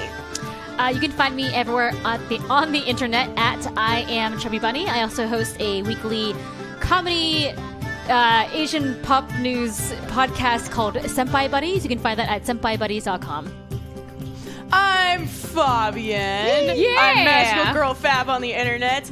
And if you like the adventures of Elle, Elle and Iggy are actual characters from our LARP, and you can check out the Scabby Rooster where we actually LARP in our tavern at the Rooster. And then we're also going to be at Gen Con, so woo! Gen Con! Woo. I am Raleigh Silverman. I am also on the internet, and this Saturday morning at 9 a.m. I'll be on Saving Throw Show on Twitch, and we're raising money to fight Alzheimer's, so check it out. Awesome. We're playing Beastmasters of something. It's going to be great. And I'm Frankly_Emily on Twitter and with an extra underscore on Instagram. And I've just started a new podcast with Matt Acevedo and Naeem Stewart. It's called Hit Points. It's our new video games podcast where we're talking all things games. And I believe the first episode dropped last night. So give it a listen if you like the video games. And of course, here at Hyper RPG, we have a ton of amazing things happening throughout the week. Tomorrow night, we've got Warhammer. I believe you're doing Kill Team right now. Yeah, so we're testing out Kill Team, and it's pretty fun. I've never played it before, so it was I heard about fun. some of the amazing names that were created last week. They were hilarious. Amazing or male-centric? Amazingly male-centric. Some of them were more feminine-centric. Oh, good. But Great. there were definitely a 12-year-old boy's mind. That's right. I just because I think like Warhammer can be a very male-driven culture, totally. and so our chat is really good at challenging that, but also hearing a lot of those names, I was like, are we making this a really exclusive game or not? And then on Fridays, we've got Troll Hunters. Sorry. I just feel that way. No, all good. Sure. I'm just rattling through all the different stuff. Go for it. Friday, we got Troll Hunters. Monday is Kolok 1991. And Tuesday, of course, is Bloodcurdling Tales and Time. We just worked through all of our problems. We did. Yes. I'm excited to see where the story goes from there. And there's a ton of other amazing content on Hyper RPG that you can find on YouTube. Don't forget to check out the Hyper RPG Patreon. And of course, tweet about the show with hashtag Rat Queens on the socials. And we'll see you back here next Wednesday at 7 p.m. Pacific time for another exciting venture of the Rat Queens RPG. Also, it's Comic Book Wednesday. Go pick up the new Rat Queens volume. I'm going to throw that in real quick, too. But until next Wednesday, keep adventuring, my queens.